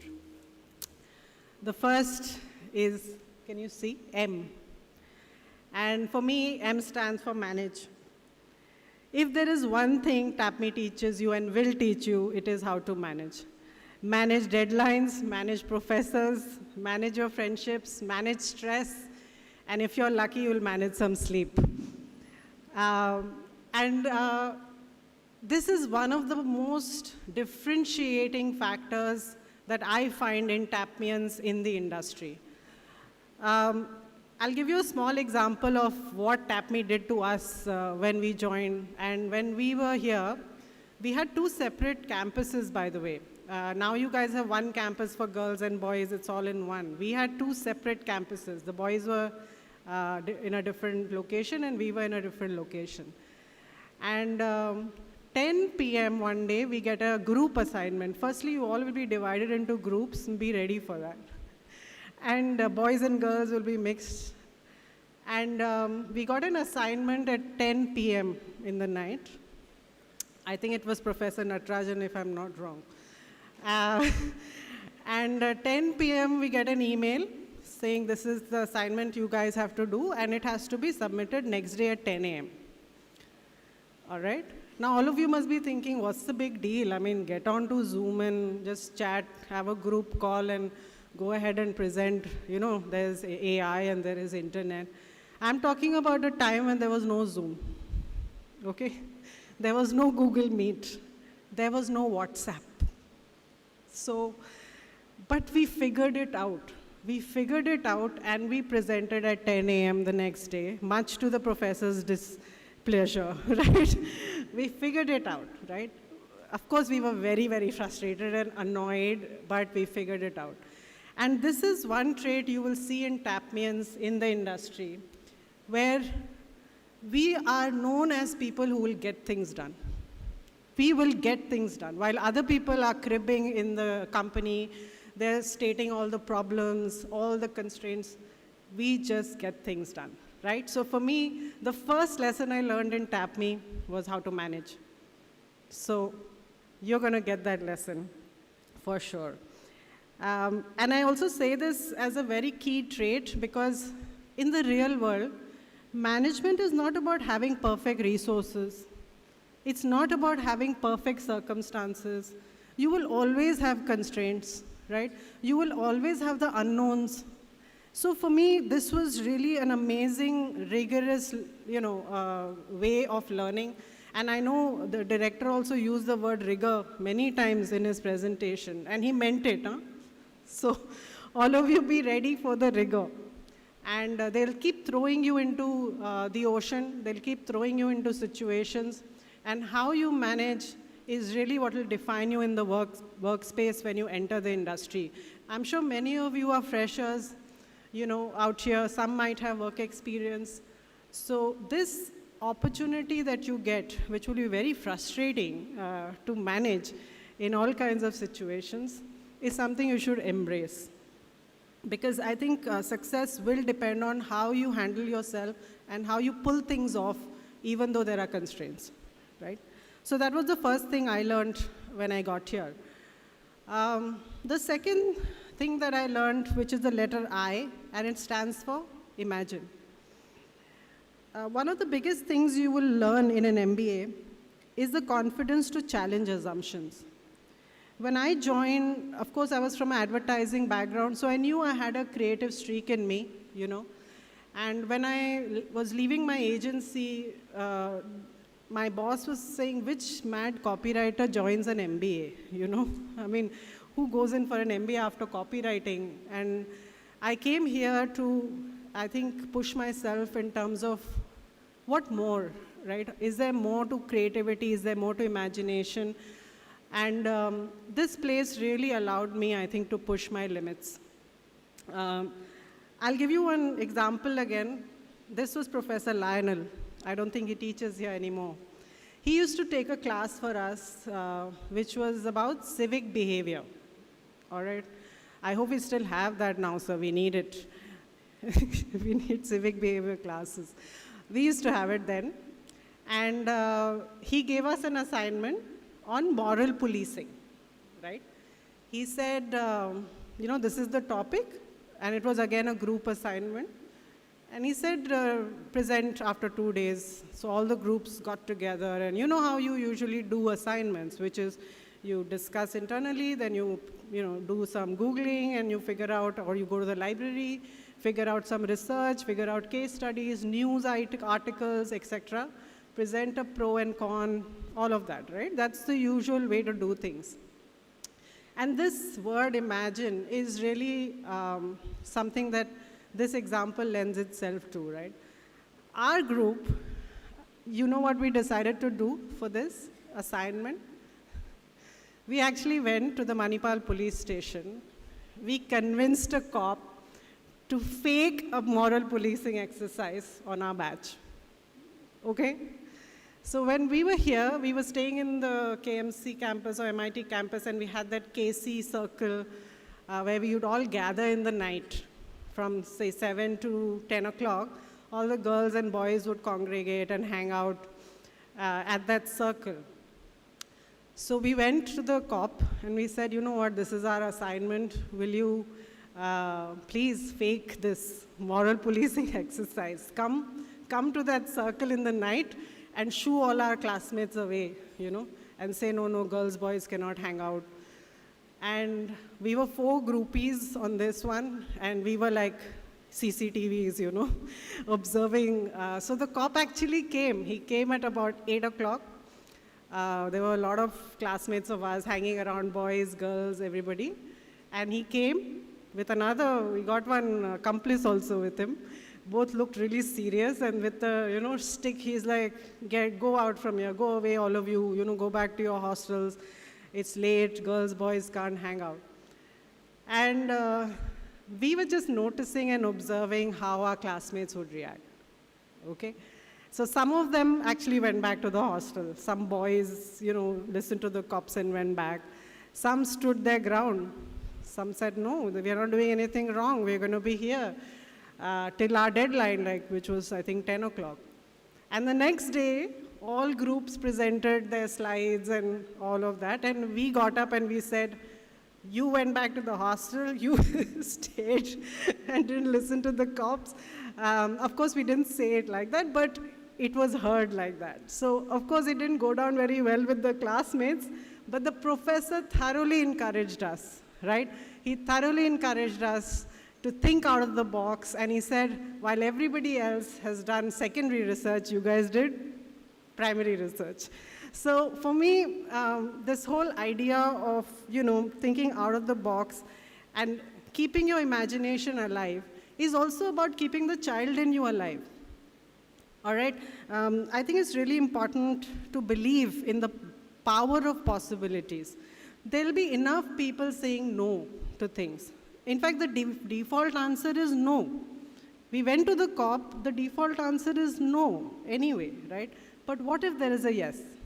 So for me, that was a big learning, and I felt like it gave me a chance to even introspect myself about what my capabilities are, how to push my imagination, my creativity, and in the process, I also realized that I'm actually a very analytical person also while I was here. I mean, who would have thought a copywriter will max Professor Rudran's class of supply chain? Sir, I hope you remember. I was the topper in supply chain. Even I was surprised. So I think be ready for surprises and really challenge your imagination. You just never know what you're capable of doing. The third letter stands for grow, right? The reason I say grow is because many people believe that a great idea automatically becomes a successful business. It doesn't. Any great idea requires adoption, trust, and advocacy. Because innovation without adoption is merely imagination, right? So many of you will have good ideas, many of you will have good thoughts, but you have to still sell it. And even Vinod mentioned this, that take this opportunity in these 2 years to know how to sell and market stuff. Because whether you are an engineer, whether you are a doctor in this batch, whether you are an architect, whatever be your background, once you pass out of here, you will sell ideas, you will sell solutions, you will sell change, right? And you will sell your vision. Many of you might become entrepreneurs like myself, want to raise funds. You will have to sell your vision, right? So the third learning is about throwing yourself into these really uncomfortable situations where, as Vinod said, when you're uncomfortable is where you really grow. But also, get comfortable with the idea of marketing and sales. Nobody got big or achieved anything by inventing something in a closed room. Am I right? If you invent something and shut the door and sit alone in the room, is it going to sell itself? Is it going to become popular? No. So I think whether you are a finance person or a supply chain person or an HR person, be ready to learn how to sell. I think one of the great ways to do that in TAPMI is to start with pitching yourself for the committees. There are so many committees, right? Of course, the best one was the marketing committee and the literature committee that I was part of. But there are many committees that you all can pitch for. Take it seriously, and it'll teach you a lot. Because you will be the chosen one. Your seniors are going to select you. And that's really where the journey begins. And many of us don't realize this, but since I'm a brand consultant and I am in the business of brand building, we are anyway trying to sell ourselves, right? Every single day. The watch we wear, it's a signal of who I am or what I do, right? Little bit how I think. The car I drive, the phone I own, the clothes I wear. So there is branding and pitching in many ways that we are doing subtly every single day. So embrace that is what I would say, because that's the only way to grow. All right? I know many engineers will find themselves very lost in some of these classes. I saw that firsthand in my batch. But finally, like I said, you will have to sell an idea also. You'll have to sell a software product also if you create it. It's just part of the journey. And especially if you guys are looking to become entrepreneurs, I believe there is no entrepreneurship if there is no selling, right? So please take these 2 years to build your skills on that.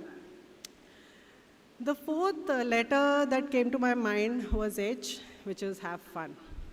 And I think this may be the most important lesson of all.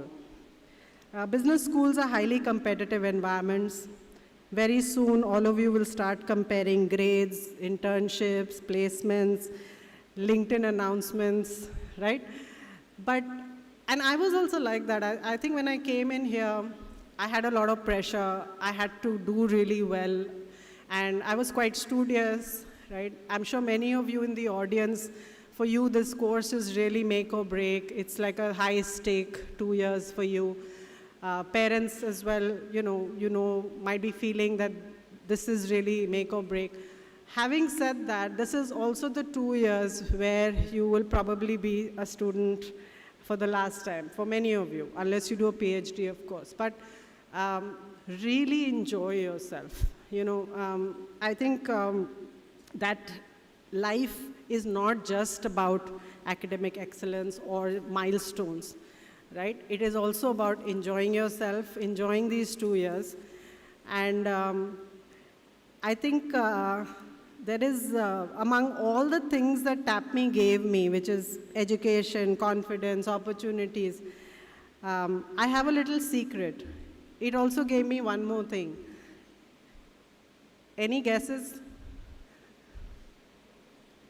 It gave me my husband. Yeah.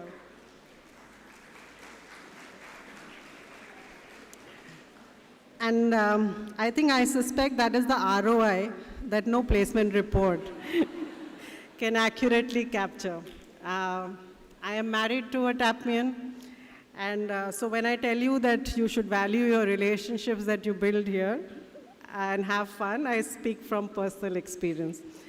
The person sitting next to you today or in this hall could be your co-founder, could be your best friend, and if God has special plans, could be your spouse, right?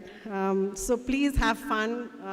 Don't let things bog you down. I think at the end of the day, you're here as a student. So have fun. And last but not the least, the letter T for trust. The longer I spend running a business, the more I realize that trust is one of the most valuable assets anyone can possess. And I know this is a very overused word, right? All of you hear this all the time, am I right?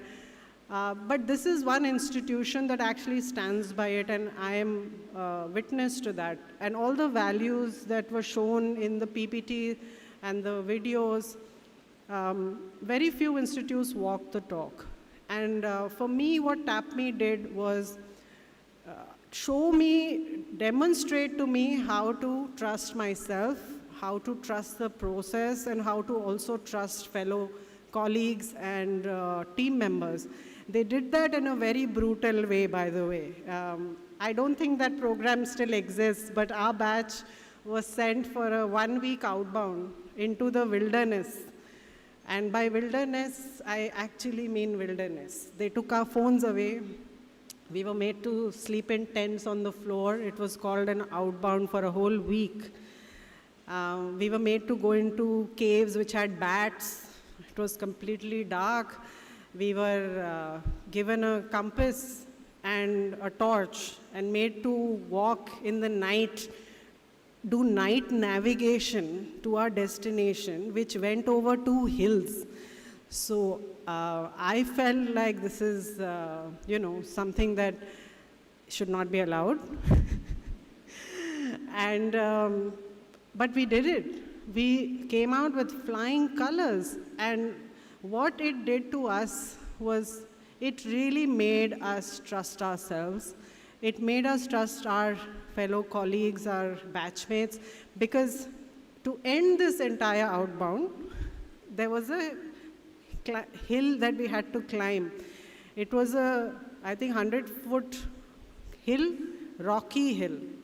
And we were carrying ration. We were made to carry ration and climb that hill without ropes, no assistance, and one behind the other. So if one person slips or falls, the rest of us go tumbling down. And we were made to climb that hill. We were made to camp at that hill, collect firewood, make our own food, stay the night and stay up the night because we were told there are leopards. I don't know if that was extra masala or to the adventure, but it worked because by the end of that 1 week, we felt that we trusted each other more. We knew each other more, right? And we trusted ourselves a lot more. And that for me was really the landmark experience in TAPMI. And of course, it stayed with all of us, for our batch at least. And therefore, and it builds integrity, I think integrity is not merely a value, it's a legacy, according to me. And before I conclude, I would just like to say that an MBA is what you make of it. It is what you make of it. There are no right and wrong answers in most cases. It is your perspective versus another. So have heated debates, agree to disagree, right? And I think most of all, have fun. So I would just like to conclude by saying, be a proud TAPMian and welcome to the family. Thank you.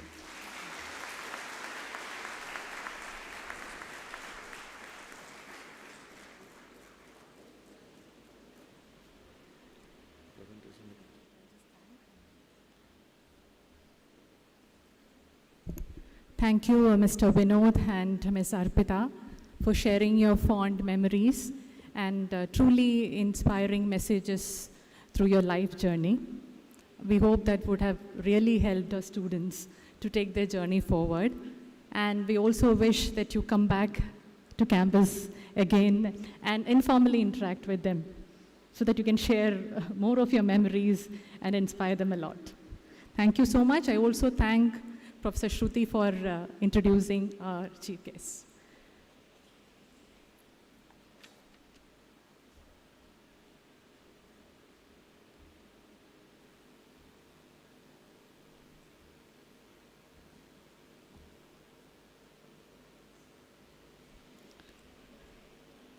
Ladies and gentlemen, it's now my privilege and honor to introduce a luminary in the realms of academia, research, and administration, Professor Madhu Veeraraghavan.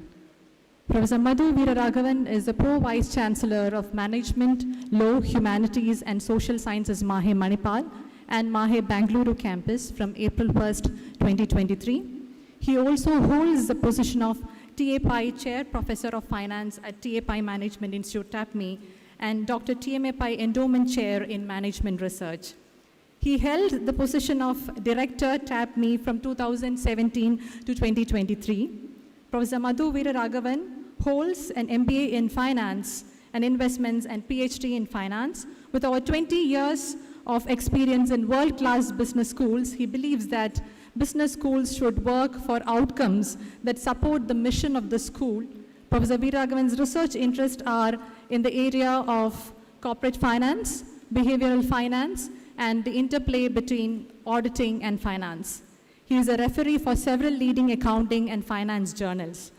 Professor Madhu has published over 50 papers in international journals and has presented his work in top conferences in finance and accounting. His work has appeared in elite journals such as Management Science, The Accounting Review, Journal of Financial Economics, Contemporary Accounting Research, Review of Accounting Studies, Journal of Financial and Quantitative Analysis, Journal of Corporate Finance, to mention a few. He is also preparing manuscripts of submissions to Journal of Marketing, Journal of Financial Economics and Management Science. Professor Madhu has obtained research funding of over AUD 5 lakh from the Australian Research Council Discovery Grant Scheme and Australian Research Council Linkage Grant Scheme. He is an editor of Journal of Contemporary Accounting and Economics and serves on the Editorial Advisory and Review Board of Accounting Theory and Practice. Professor Madhu Veeraraghavan has won many awards for his work in both national and international conferences. Recently, he has been ranked 223 in the world in the Brigham University 2024 Accounting Research Rankings for his contributions to accounting research. This is a ranking based on his research publications in the top accounting journals in last 12 years, a very prestigious award. He is a recipient of AICT Dr. Preetham Singh Best Teacher Award 2021, awarded by Honorable Minister of Education, Government of India. He is also a recipient of Dr. TMAPI Gold Medal in the years 2023, 2024, and 2025 for outstanding contributions to management research. The Social Science Research Network has announced that Professor Madhu Veeraraghavan is ranked in the top 10% of authors around the world.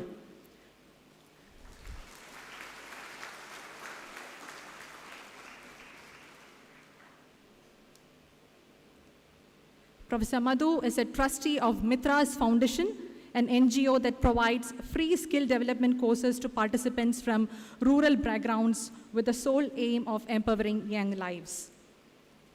Today, Professor Madhu will deliver a talk titled, Depth Gives Credibility, Breadth Gives Mobility, and Synthesis Gives Leadership. Over to you, Professor Madhu Veeraraghavan.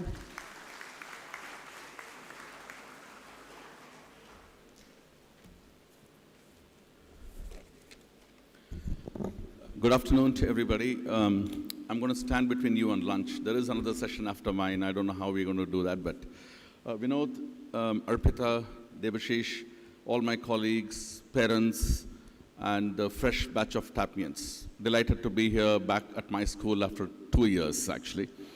Good afternoon and welcome to TAPMI. Can I first request you in joining me and welcoming your new director, Debashish Pradhan. It is his first induction, so big round of applause. You're okay to sit through the next 30, 35 minutes? Fine? No problem? You don't have an option, so there's nothing I can do about that. Okay, let me sort of begin with a word. Many of you are very polite to use it today or say something about it, and that is placement. And over the next 30, 40 minutes, I'm going to demonstrate why that is not so important. Let's see how that goes. I can sense some relief when I use the word placement because that's probably the reason you came to a school like this. At least I've told you this. Placements certainly matter. Let's not pretend they do not exist. Your families have invested many lakhs in you. You've invested your years of work. Some of you have left your jobs and then chosen a business school to come here. Some of you have just finished your undergraduate and straight away here. Some of you carry a lot of expectations that are financial, personal, and probably even emotional. So definitely placements matter. I'm not going to say it does not matter. But here is the problem. And the problem is, if you choose to make placement the first and final question you bring into the institute, you will make the MBA very, very small, incredibly small, and very quickly you'll make it small. You'll begin to see the curriculum that my faculty colleagues will teach as a hurdle. You will see your classmates just as a network opportunity. You'll see my faculty colleagues as gatekeepers. You will see TAPMI as a transaction machine. And slowly, without realizing, without even noticing, you will reduce yourself to a resume waiting for some market validation. That would be very bad use of your 2 years. Sure, Vinod and Arpita gave some excellent examples of what you should do and what you shouldn't do. So let's put placement in the correct context and the current place. Certainly, placement is an outcome, but capability is the source. This is not a philosophical lecture I'm going to give you. I'm telling you this is a labor market point, right? I'll give you some statistics. The World Economic Forum's Future of Job Reports 2025 surveyed more than 1,000 employers, representing 14 million workers across 55 economies. And employers expected that 40% of the workers' core skills will change by 2030. So the question cannot be just, what job will I get at the end of the program? The question is, and remember these words carefully, just the way you remembered might that Arpita put up, how quickly can I keep becoming useful for the work which itself is changing, right? So today I want to offer a simple, intuitive framework for the next 2 years. There may be more, but I'll just put together three very simple things for you. First is, depth will give you credibility. Breadth will give you mobility, and synthesis would give you leadership. And how do we do this? So I'm going to ask you something. When you first told your families, your friends, your extended, sort of families and stuff about you're going to do an MBA at TAPMI, what would they have asked you? They would have said, listen, when you finish, what package will you get? Which company you're likely to get into? Will you get into JP Morgan, Goldman Sachs, Geo, those kinds of stuff they would have asked you, right? What are you going to do? Finance looks very glamorous. I think you should do finance. Is it worth it? How many of your engineers? Put your hands up. My first problem is, will you survive the accounting class? Will you survive accounting? How many of you are confident will survive accounting? We have a problem, Devashish. Nobody's putting their hands up. This is just a fun conversation. You survive accounting, right? Won't you? There are multiple classes, financial accounting, management accounting. Anyway, thank God Vishayar is not teaching at this point. Anyway, so at least we are honest about it. But let me ask you a better question. Not where will the MBA place you, but what kind of capability must I become or capability must I have? So market has the reason to value me. That's why you choose these kinds of schools, right? It's a little deeper question, maybe a little uncomfortable also.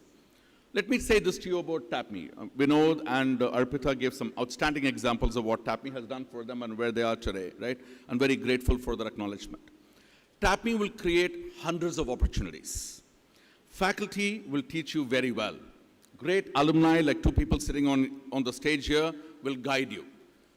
Debashish put up a list of over 100 recruiters, what we call corporate partners. They will visit, and they will probably recruit you also.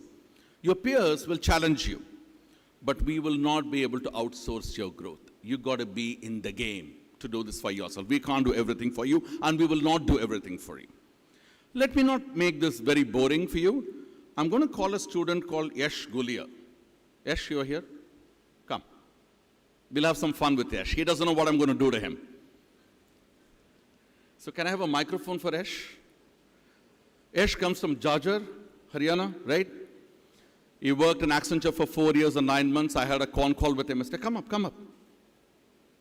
I have some questions for you. And these are not cat questions, don't worry.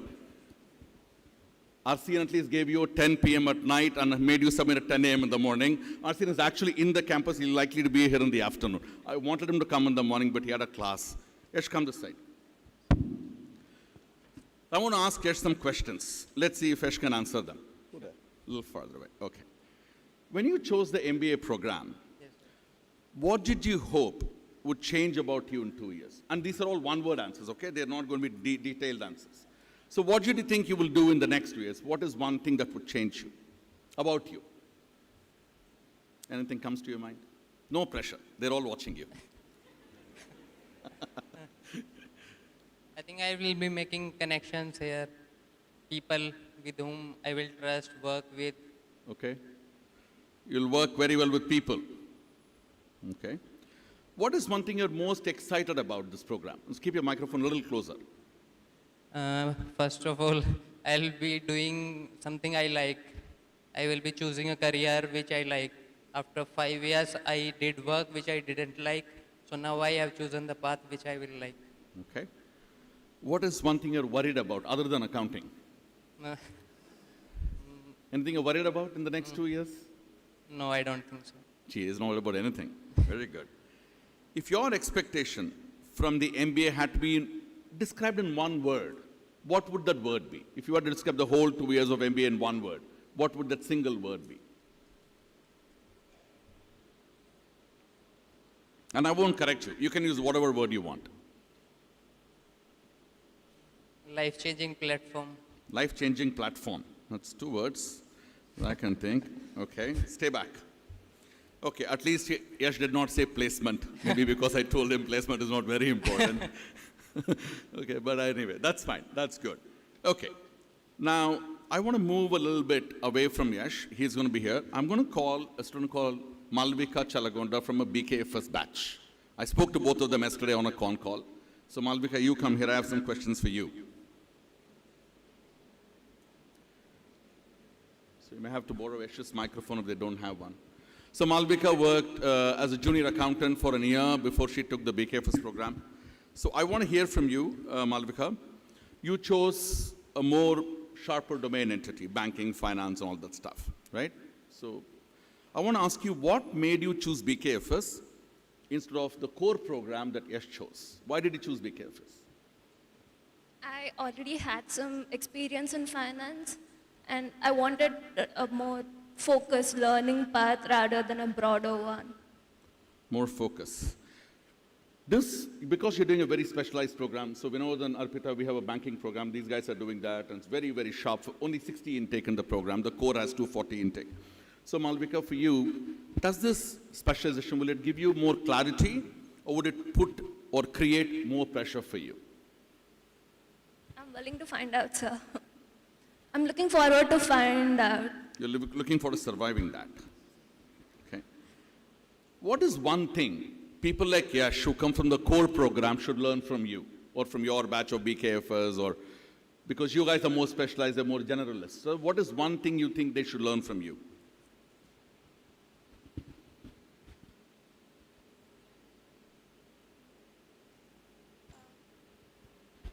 Don't know yet? Not sure. Okay, what is one thing you think you should learn from them, from the general guys?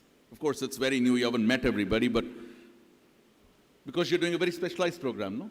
So I wanted to know from you, what is one thing you would want to learn from the core guys? Because as Arpita said, you're all going to sit next to each other, do things together. May not be all the classes, but anything you think you can pick up from these guys who are more breadth?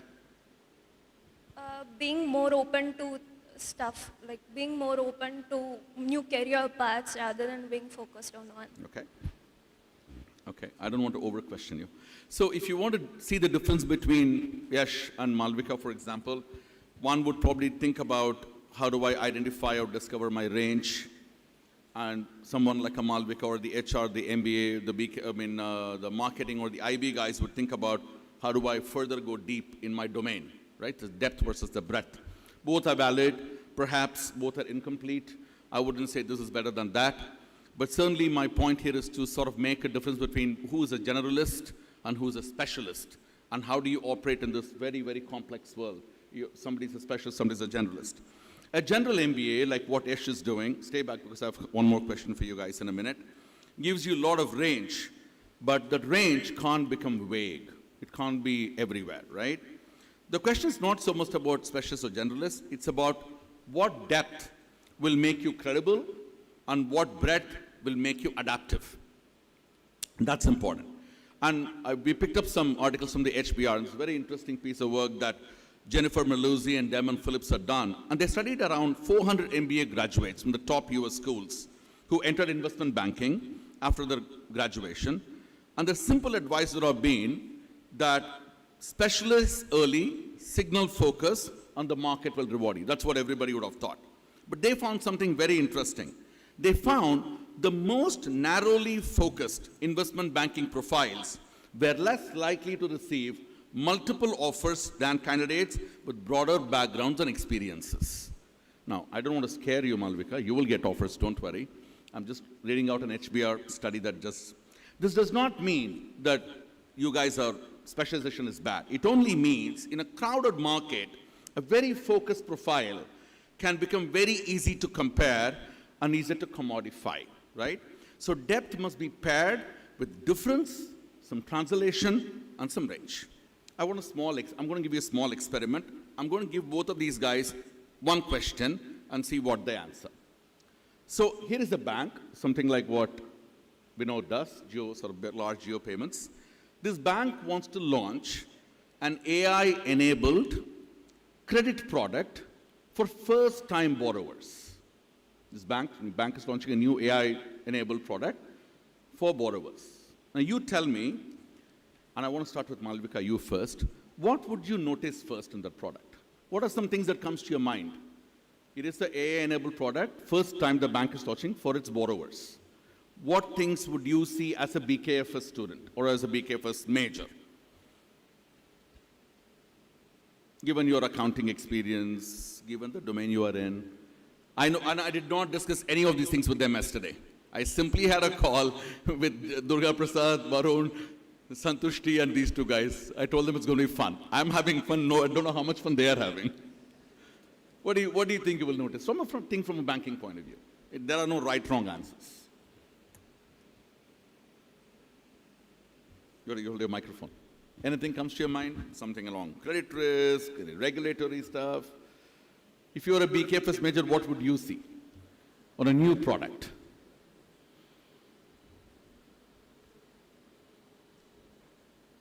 Target customers. Say again? Target customers. Targeting customers. Okay. Anything else from banking point? No? Okay, Yash, what would you see? If this product is coming out, you are an MBA core guy, what would you see? What attributes or what things you can visualize? Will people be able to trust that? Okay. You will see any market size, pricing, would those things come to your mind as a general MBA, not a banking major? Like everything will come, whether it's marketing point of view or financial, everything is connected. Okay. So I would have sort of wanted a little bit more nuanced difference between, and probably I would have wanted you to see what would have happened.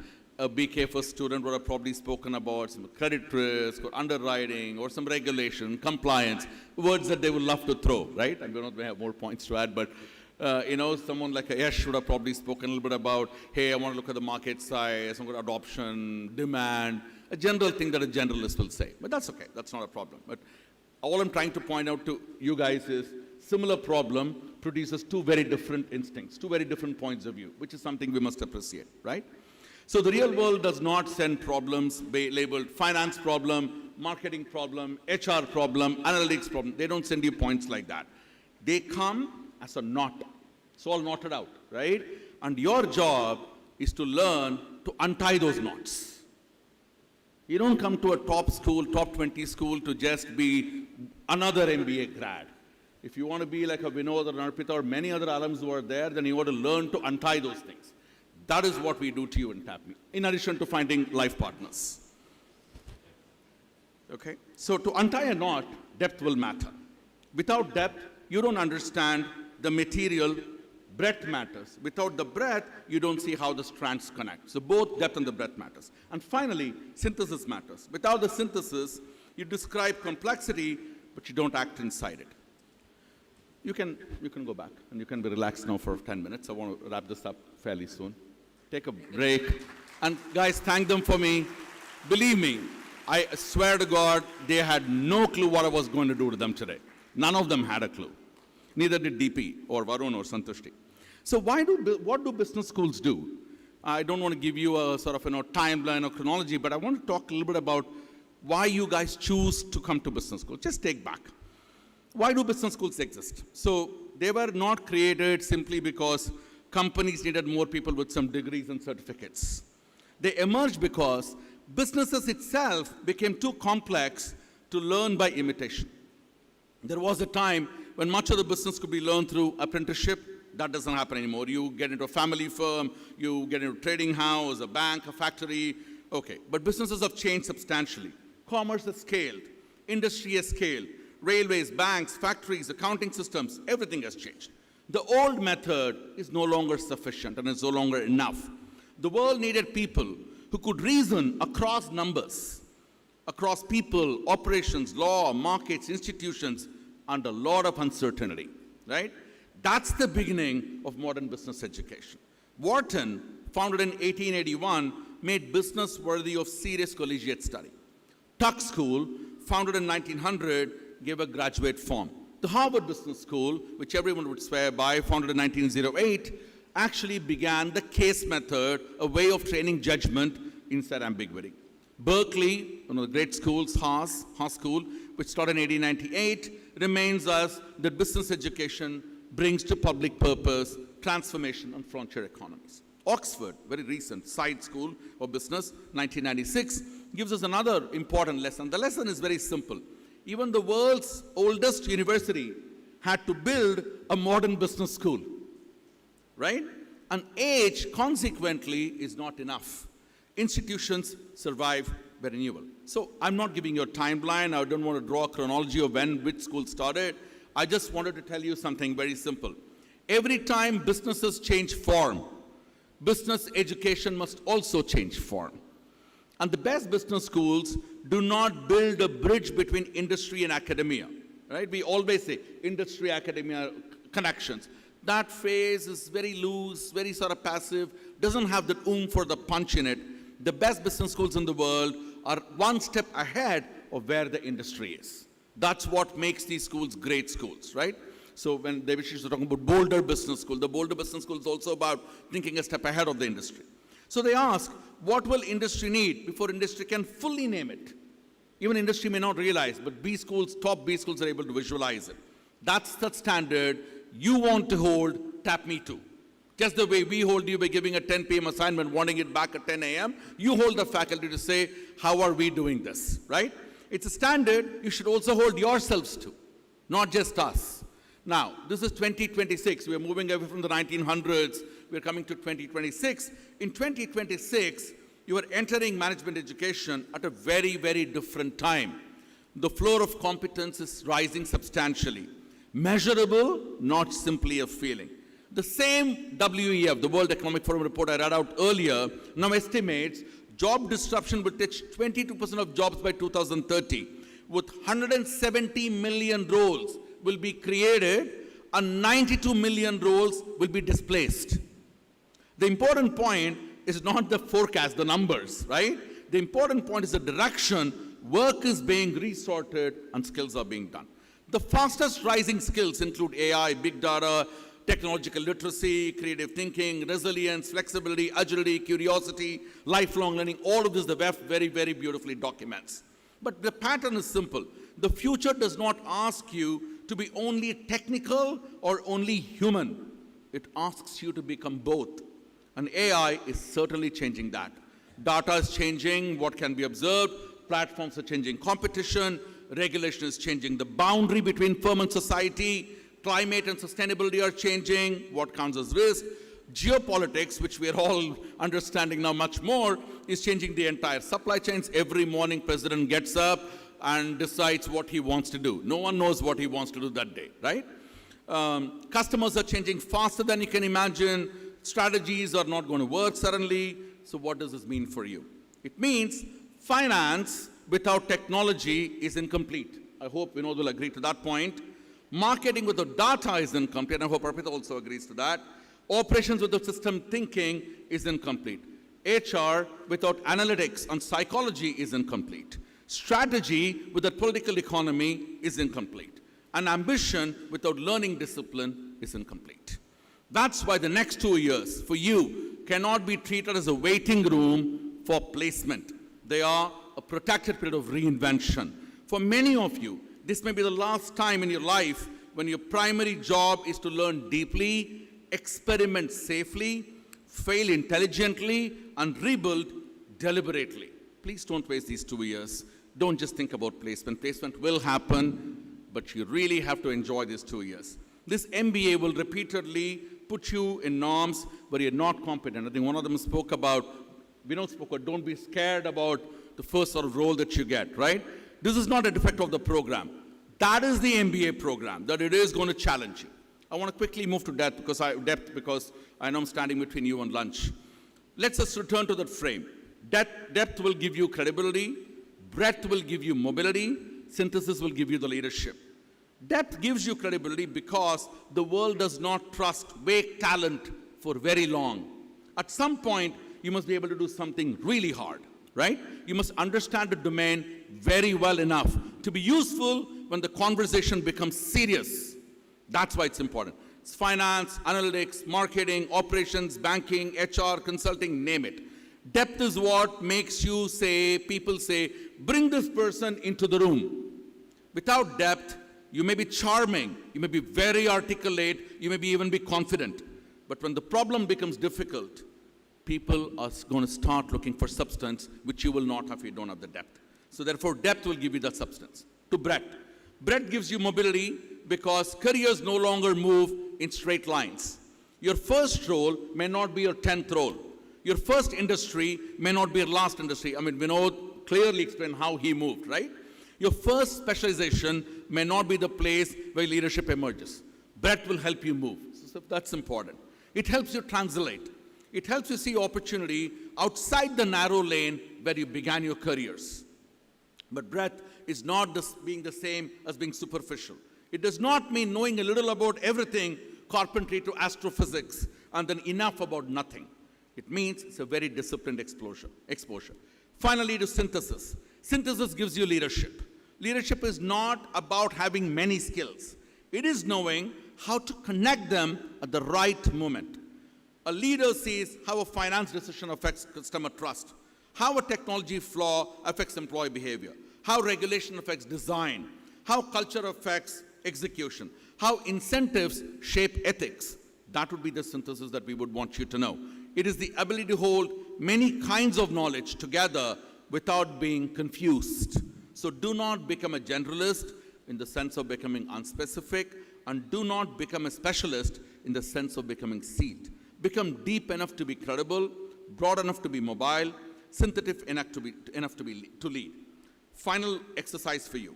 If I can get you to turn to the person next to you guys, tell them one hard skill you're slightly afraid of, but you know that you need it. So, the students next to each other, one skill, okay, that you're really afraid of, but you know you need it. And if I can give you 30 seconds, and if you blurt out some key words, I can probably put them together somehow. I need to see more energy, you know. We have much more energy here than you have there. Didn't you have breakfast? How's the Josh? Low, sir. Not good, sir, low, sir. So think about what is one skill that you're afraid of but you need, okay? And you should pick this up during your next 2 years. This is your first curriculum, guys, beyond the official curriculum that gets started in the next couple of days.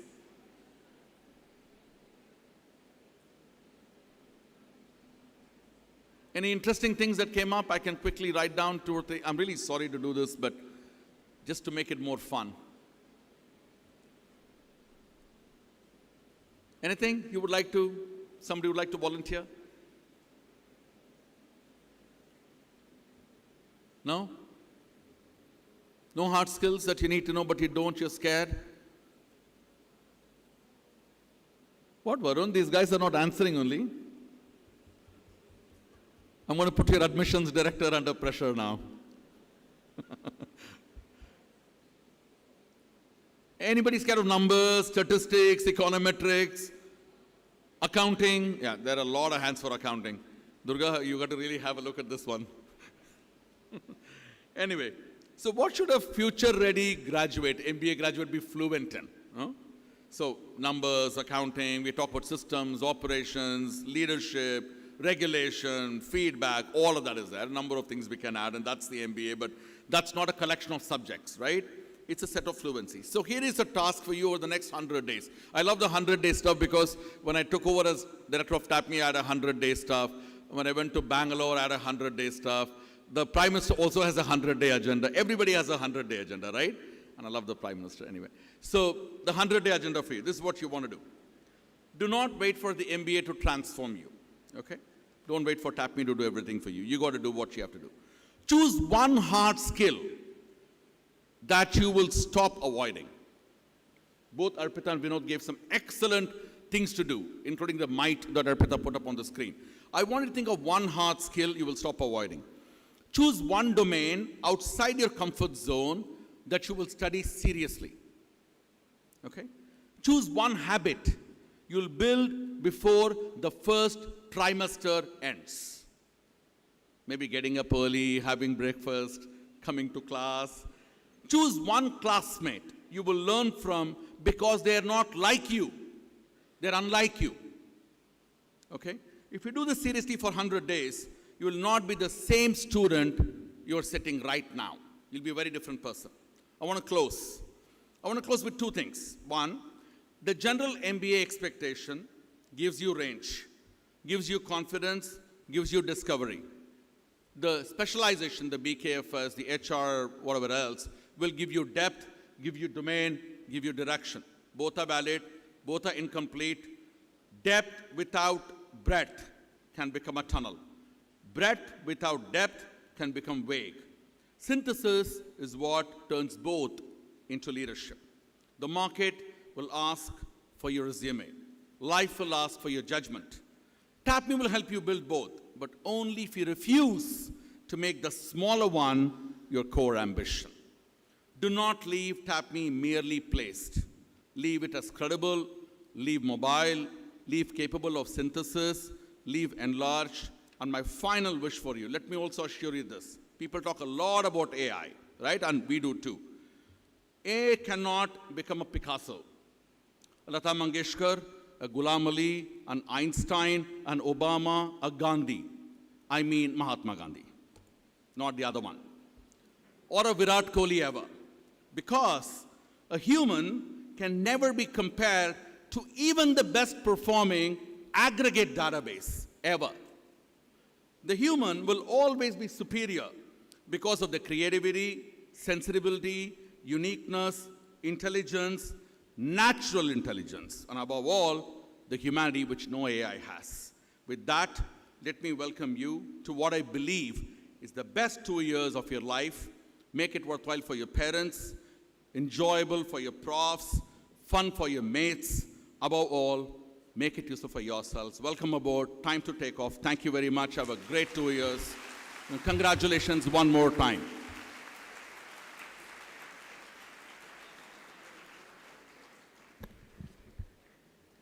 Yes, that's once again Professor Madhu Veeraraghavan, Pro Vice Chancellor of MAHE, with such a firebrand, speech. He always makes sure that there is a signature style. He brings in a lot of creativity whenever he delivers a session, and we always wait to see what is going to come up.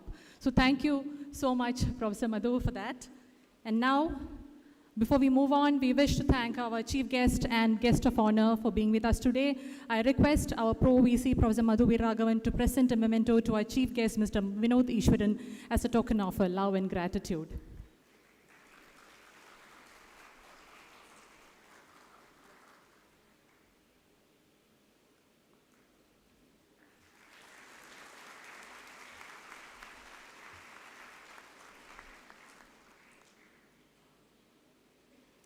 And now I request our director, Professor Debashish Pradhan, to present a memento to our guest of honor, Ms. Arpita Kadria.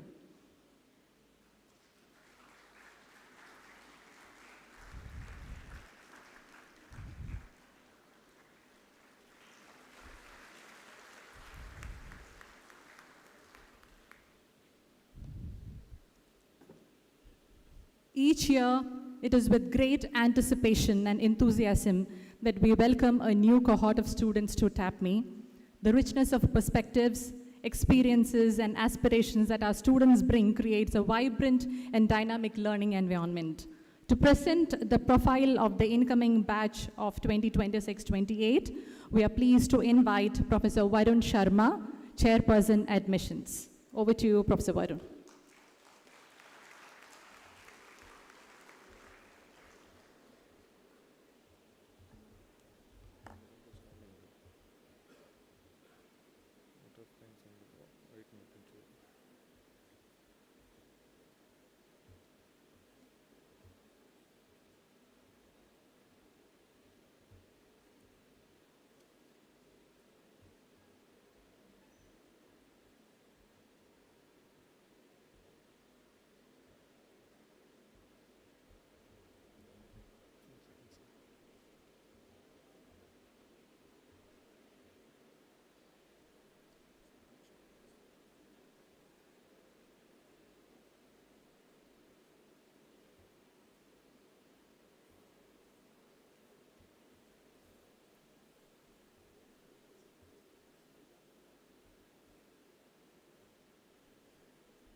Good afternoon, distinguished guests, respected Pro Vice Chancellor, Director, faculty colleagues, staff members, students, and parents. It is my privilege to welcome the MBA batch of 26-28 to TAPMI Manipal.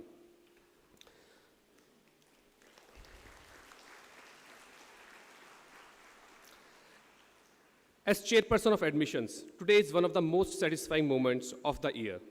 After months of applications, interviews, interactions, evaluations, and deliberations, it is wonderful to finally see the incoming class assembled here on campus. Each year, we look for individuals who will not only benefit from the TAPMI, but also contribute to it. The result is a cohort that brings together diverse experiences, academic backgrounds, perspectives, and aspirations. Over the next few minutes, I will take you through the profile of the MBA batch of 26-28 and share some insights into the journey that brought this cohort together. But before we look at the batch itself, let us briefly revisit what happened before you arrived at TAPMI. Before you arrived on campus, there was a great deal happening behind the scenes. The admission process this year spanned 7 cities: Delhi, Mumbai, Kolkata, Chennai, Hyderabad, Bengaluru, and Manipal, where thousands of candidates participated in our interview process. Alongside the interview, we remained actively engaged with prospective students throughout the admission cycle. We conducted 23 webinars, 16 Aspire sessions, 4 initiation meets. The conversation did not stop there. Across Reddit, WhatsApp groups, and Telegram communities, Hundreds of discussions took place as applicants sought information, shared experiences, and explored what life at TAPMI would look like. Before I move to the batch profile, I would like to acknowledge the team that worked tirelessly throughout this admission cycle. First, I would like to thank Professor Santushti Gupta, my co-chairperson in admissions, for her support and commitment throughout the admission cycle. I would also like to recognize our admission staff member, Mr. Naveen, Ms. Jyoti, Ms. Reena, and Ms. Shailet. From handling thousands of applications and coordinating interviews across multiple cities to responding countless queries and managing documentation, this team has been at the heart of this admission process. Their professionalism, patience, and commitment have been instrumental in making this admission cycle a success.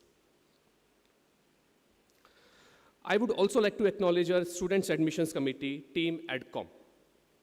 Yukti, Andre, Somita, Purva, Abhiram, Atre, Ahana, Neha, Gauri, Namita, Priyanka, Shambhavi, Trupti, Rahul, and Suryansh. They served as ambassadors of TAPMI throughout the admission cycle, engaging with applicants, answering questions, supporting events, and helping prospective students understand life at TAPMI. I would also like to make a special mention for the Student Executive Council for their support in planning and executing the initiation meets. This year, we introduced the initiation meets in a new format, and their efforts played a significant role in making these events engaging and successful.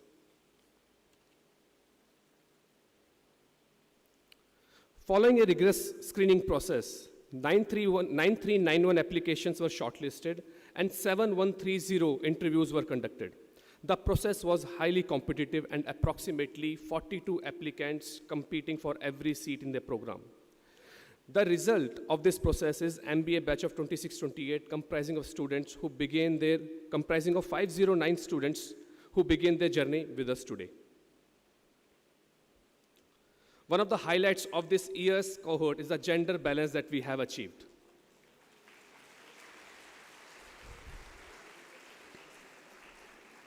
The MBA batch of 2628 comprises 51.12% women and 48.88% men. We are pleased to welcome a cohort where women constitute a slight majority. The academic profile of the batch is equally diverse. 42.62% of the students come from science and engineering backgrounds, 34.26% from commerce and management disciplines, 21.19% from arts, humanities, law, and other fields. This distribution brings together students from a wide range of academic backgrounds. The incoming batch also brings a blend of early career and experienced professionals. 218 students have less than 11 months of work experience at the time of joining. The remaining 249 students come with prior professional experience with an average work experience of 24.61 months. The average age of the batch is 23.56 years. The MBA batch of 2628 represents 23 states across India, reflecting the national character of the programs. The top three represented states are Maharashtra with almost 15%, West Bengal 12%, and Karnataka 10%. The top four states together, Maharashtra, West Bengal, Karnataka, and Uttar Pradesh, constitute somewhere around 48% of the batch. The remaining students come from the 19 other states. This year marks a special milestone for TAPMI. For the first time, we welcome students from our integrated program in management into the MBA cohort. Having spent the last 3 years at TAPMI, these students are already familiar with the institute's culture and academic environment. At the same time, they now begin a phase of their journey as members of the MBA program. I would like to extend a special welcome to the IPM cohort as they transition into their MBA journey, alongside their classmates from across the country. So now it is quiz time. Let's see if anyone can correctly guess a few interesting facts about the MBA batch of 2628 before the answers appear on the screen. So what do you think is the most common name among the women in this batch?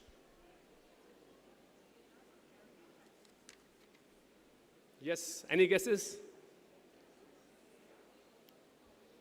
Okay, let's see the answer. It's Shreya. Okay, now for the men. What do you think is the most common name among the men in the MBA batch of 26-28? Yes?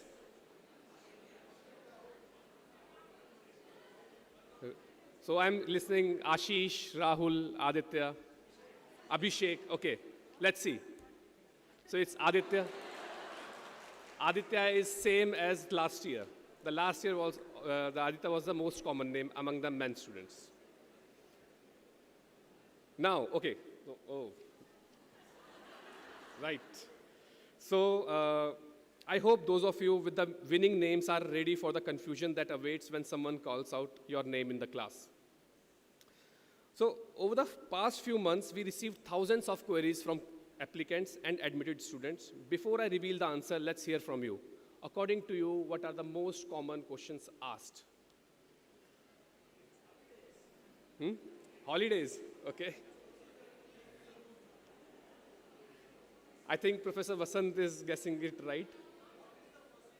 To change the room, yes. So let's see the questions. Can I please get a better hostel room? This anti-ragging affidavit is ragging me. What is the food situation and will I survive? And so on and so forth. And we have handled a lot of queries and these are some highlights from them. Right? In addition to this, okay, so looking at this list, it's clear that the joining MBA raises too many questions. And the good news is that you have successfully made it through the admission process.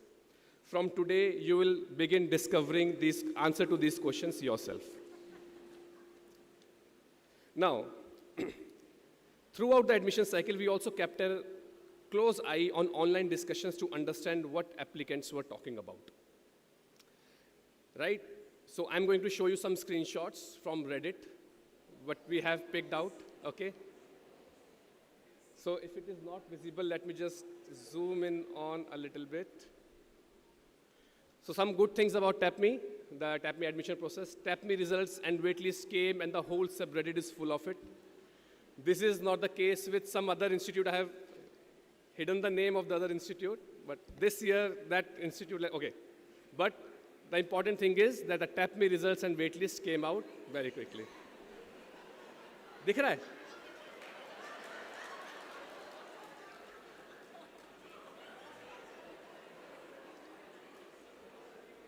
So the next one is not gonna lie, but Manipal always had, still has a very strong alumni network. As they say, powerful people come from powerful places and Manipal is no different.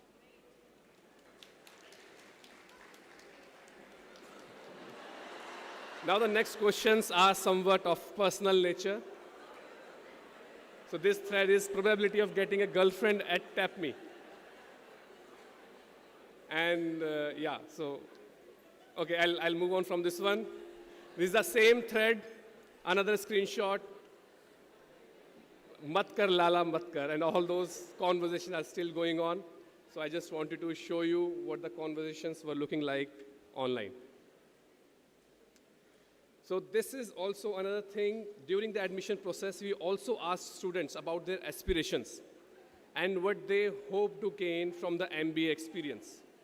Many of the responses reflected themes such as becoming a better version of themselves, growing and learning, rising and shining in their careers, and the excitement of beginning a new chapter. However, there were also few responses that were refreshingly different and caught our attention. So I would just like to show you one of them.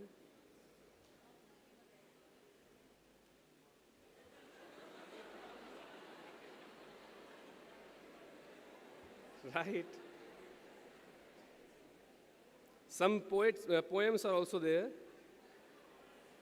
Woods and lonely, dark and deep, we all have promises to keep and miles to go before sleep. So this one I find the most interesting. I want MBA tag for arranged marriage. हो सके तो रोक लो.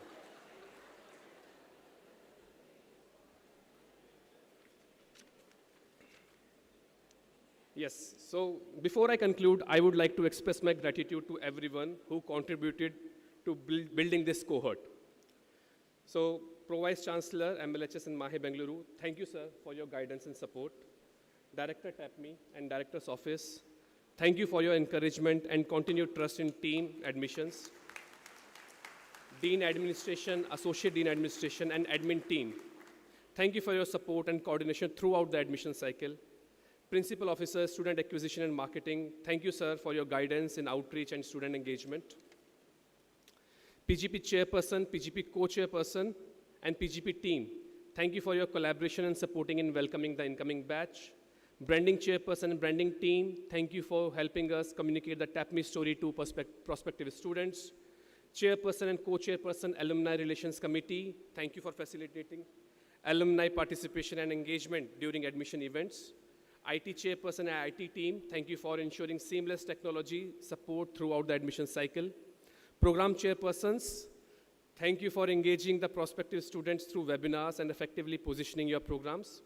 And all TAPMI faculty colleagues, thank you for your contribution to the interview process and for helping us identify and selecting this cohort. And to all TAPMI staff colleagues, thank you for traveling across interview locations and for your support in ensuring smooth conduct of the admission process. My sincere thanks to all of you. The MBA batch of 26-28 is the outcome of a collective effort, and we are grateful for your support in building this cohort. With that, the admissions office formally hands over the MBA batch of 26-28 to the PGP office. The file shown on the screen is, of course, only a symbolic representation. The actual handover involves considerably more information, documentation, and student records than this image would suggest. Once again, welcome to TAPMI, the most beautiful B-School campuses in the country, where ambitions meet opportunity. Thank you.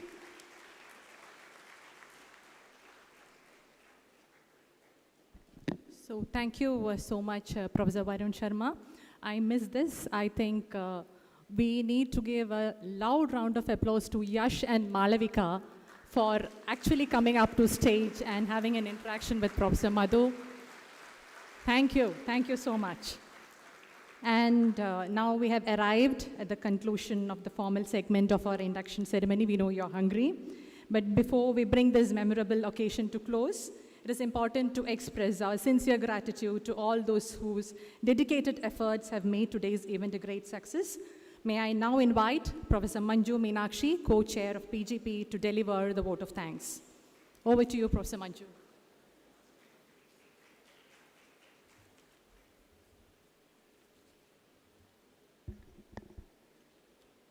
Good afternoon, everybody. It is my honor and privilege to propose the vote of thanks on the occasion of this induction program. At the outset, I would like to extend my sincere thanks to our chief guest, Mr. Vinod Ishwaran, MD and CEO, Jio Payment Bank, for gracing the occasion with his esteemed presence and for his inspiring address. Thank you, sir. I also extend my heartfelt gratitude to Ms. Arpita Kadaria, founder and CEO, Barefoot Consultancy, for joining us as our guest of honor and for sharing her insights with us. Thank you, ma'am.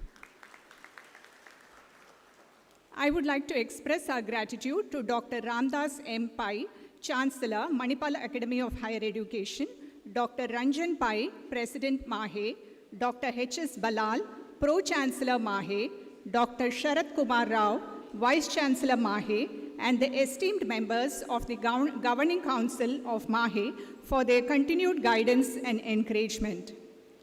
A special note of gratitude to Dr. Madhu Veeraraghavan, Pro Vice Chancellor MLHS and Mahe Bengaluru, for presiding over this function and mentoring TAPMI at all times. Thank you, sir. I also thank all the Pro Vice Chancellors of Mahe and Dr. P. Giridhar Kini, Registrar Mahe, for their valuable support. I thank Professor Aditya Jadhav, Principal Officer, Student Acquisition and Marketing, and Dr. Mahesh Prabhu, Director Admissions and his team, for their support. My sincere thanks to Professor Debashish Pradhan, Director TAPMI, for his guidance and encouragement. Thank you, sir. A special word of thanks to our deans, associate deans, and faculty members for being an integral part of this induction process. Heartfelt gratitude to all the staff members of TAPMI for their excellent dedication and support. I'll make a special mention of teams from the Program Office, Director's Office, Estate and Logistics, IT, Branding, PR, Accounts, and Admissions.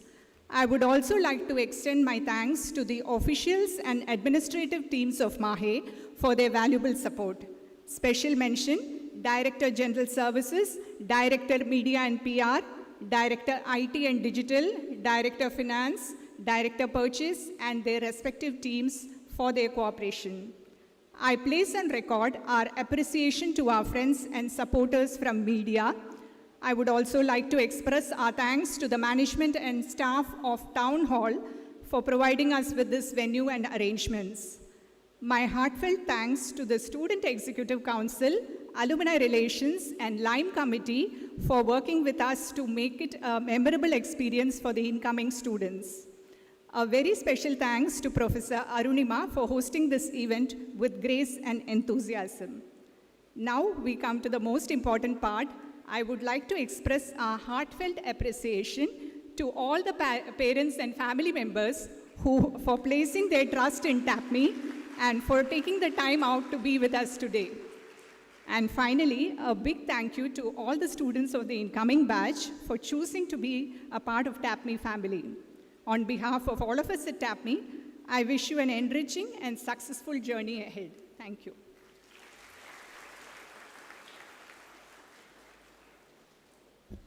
Thank you so much, Professor Manju.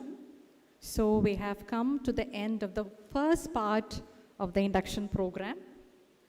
The afternoon session begins at sharp 2:30 p.m. here. Parents are also welcome to join the afternoon session. There are few instructions before we leave for the lunch. There are 6 counters.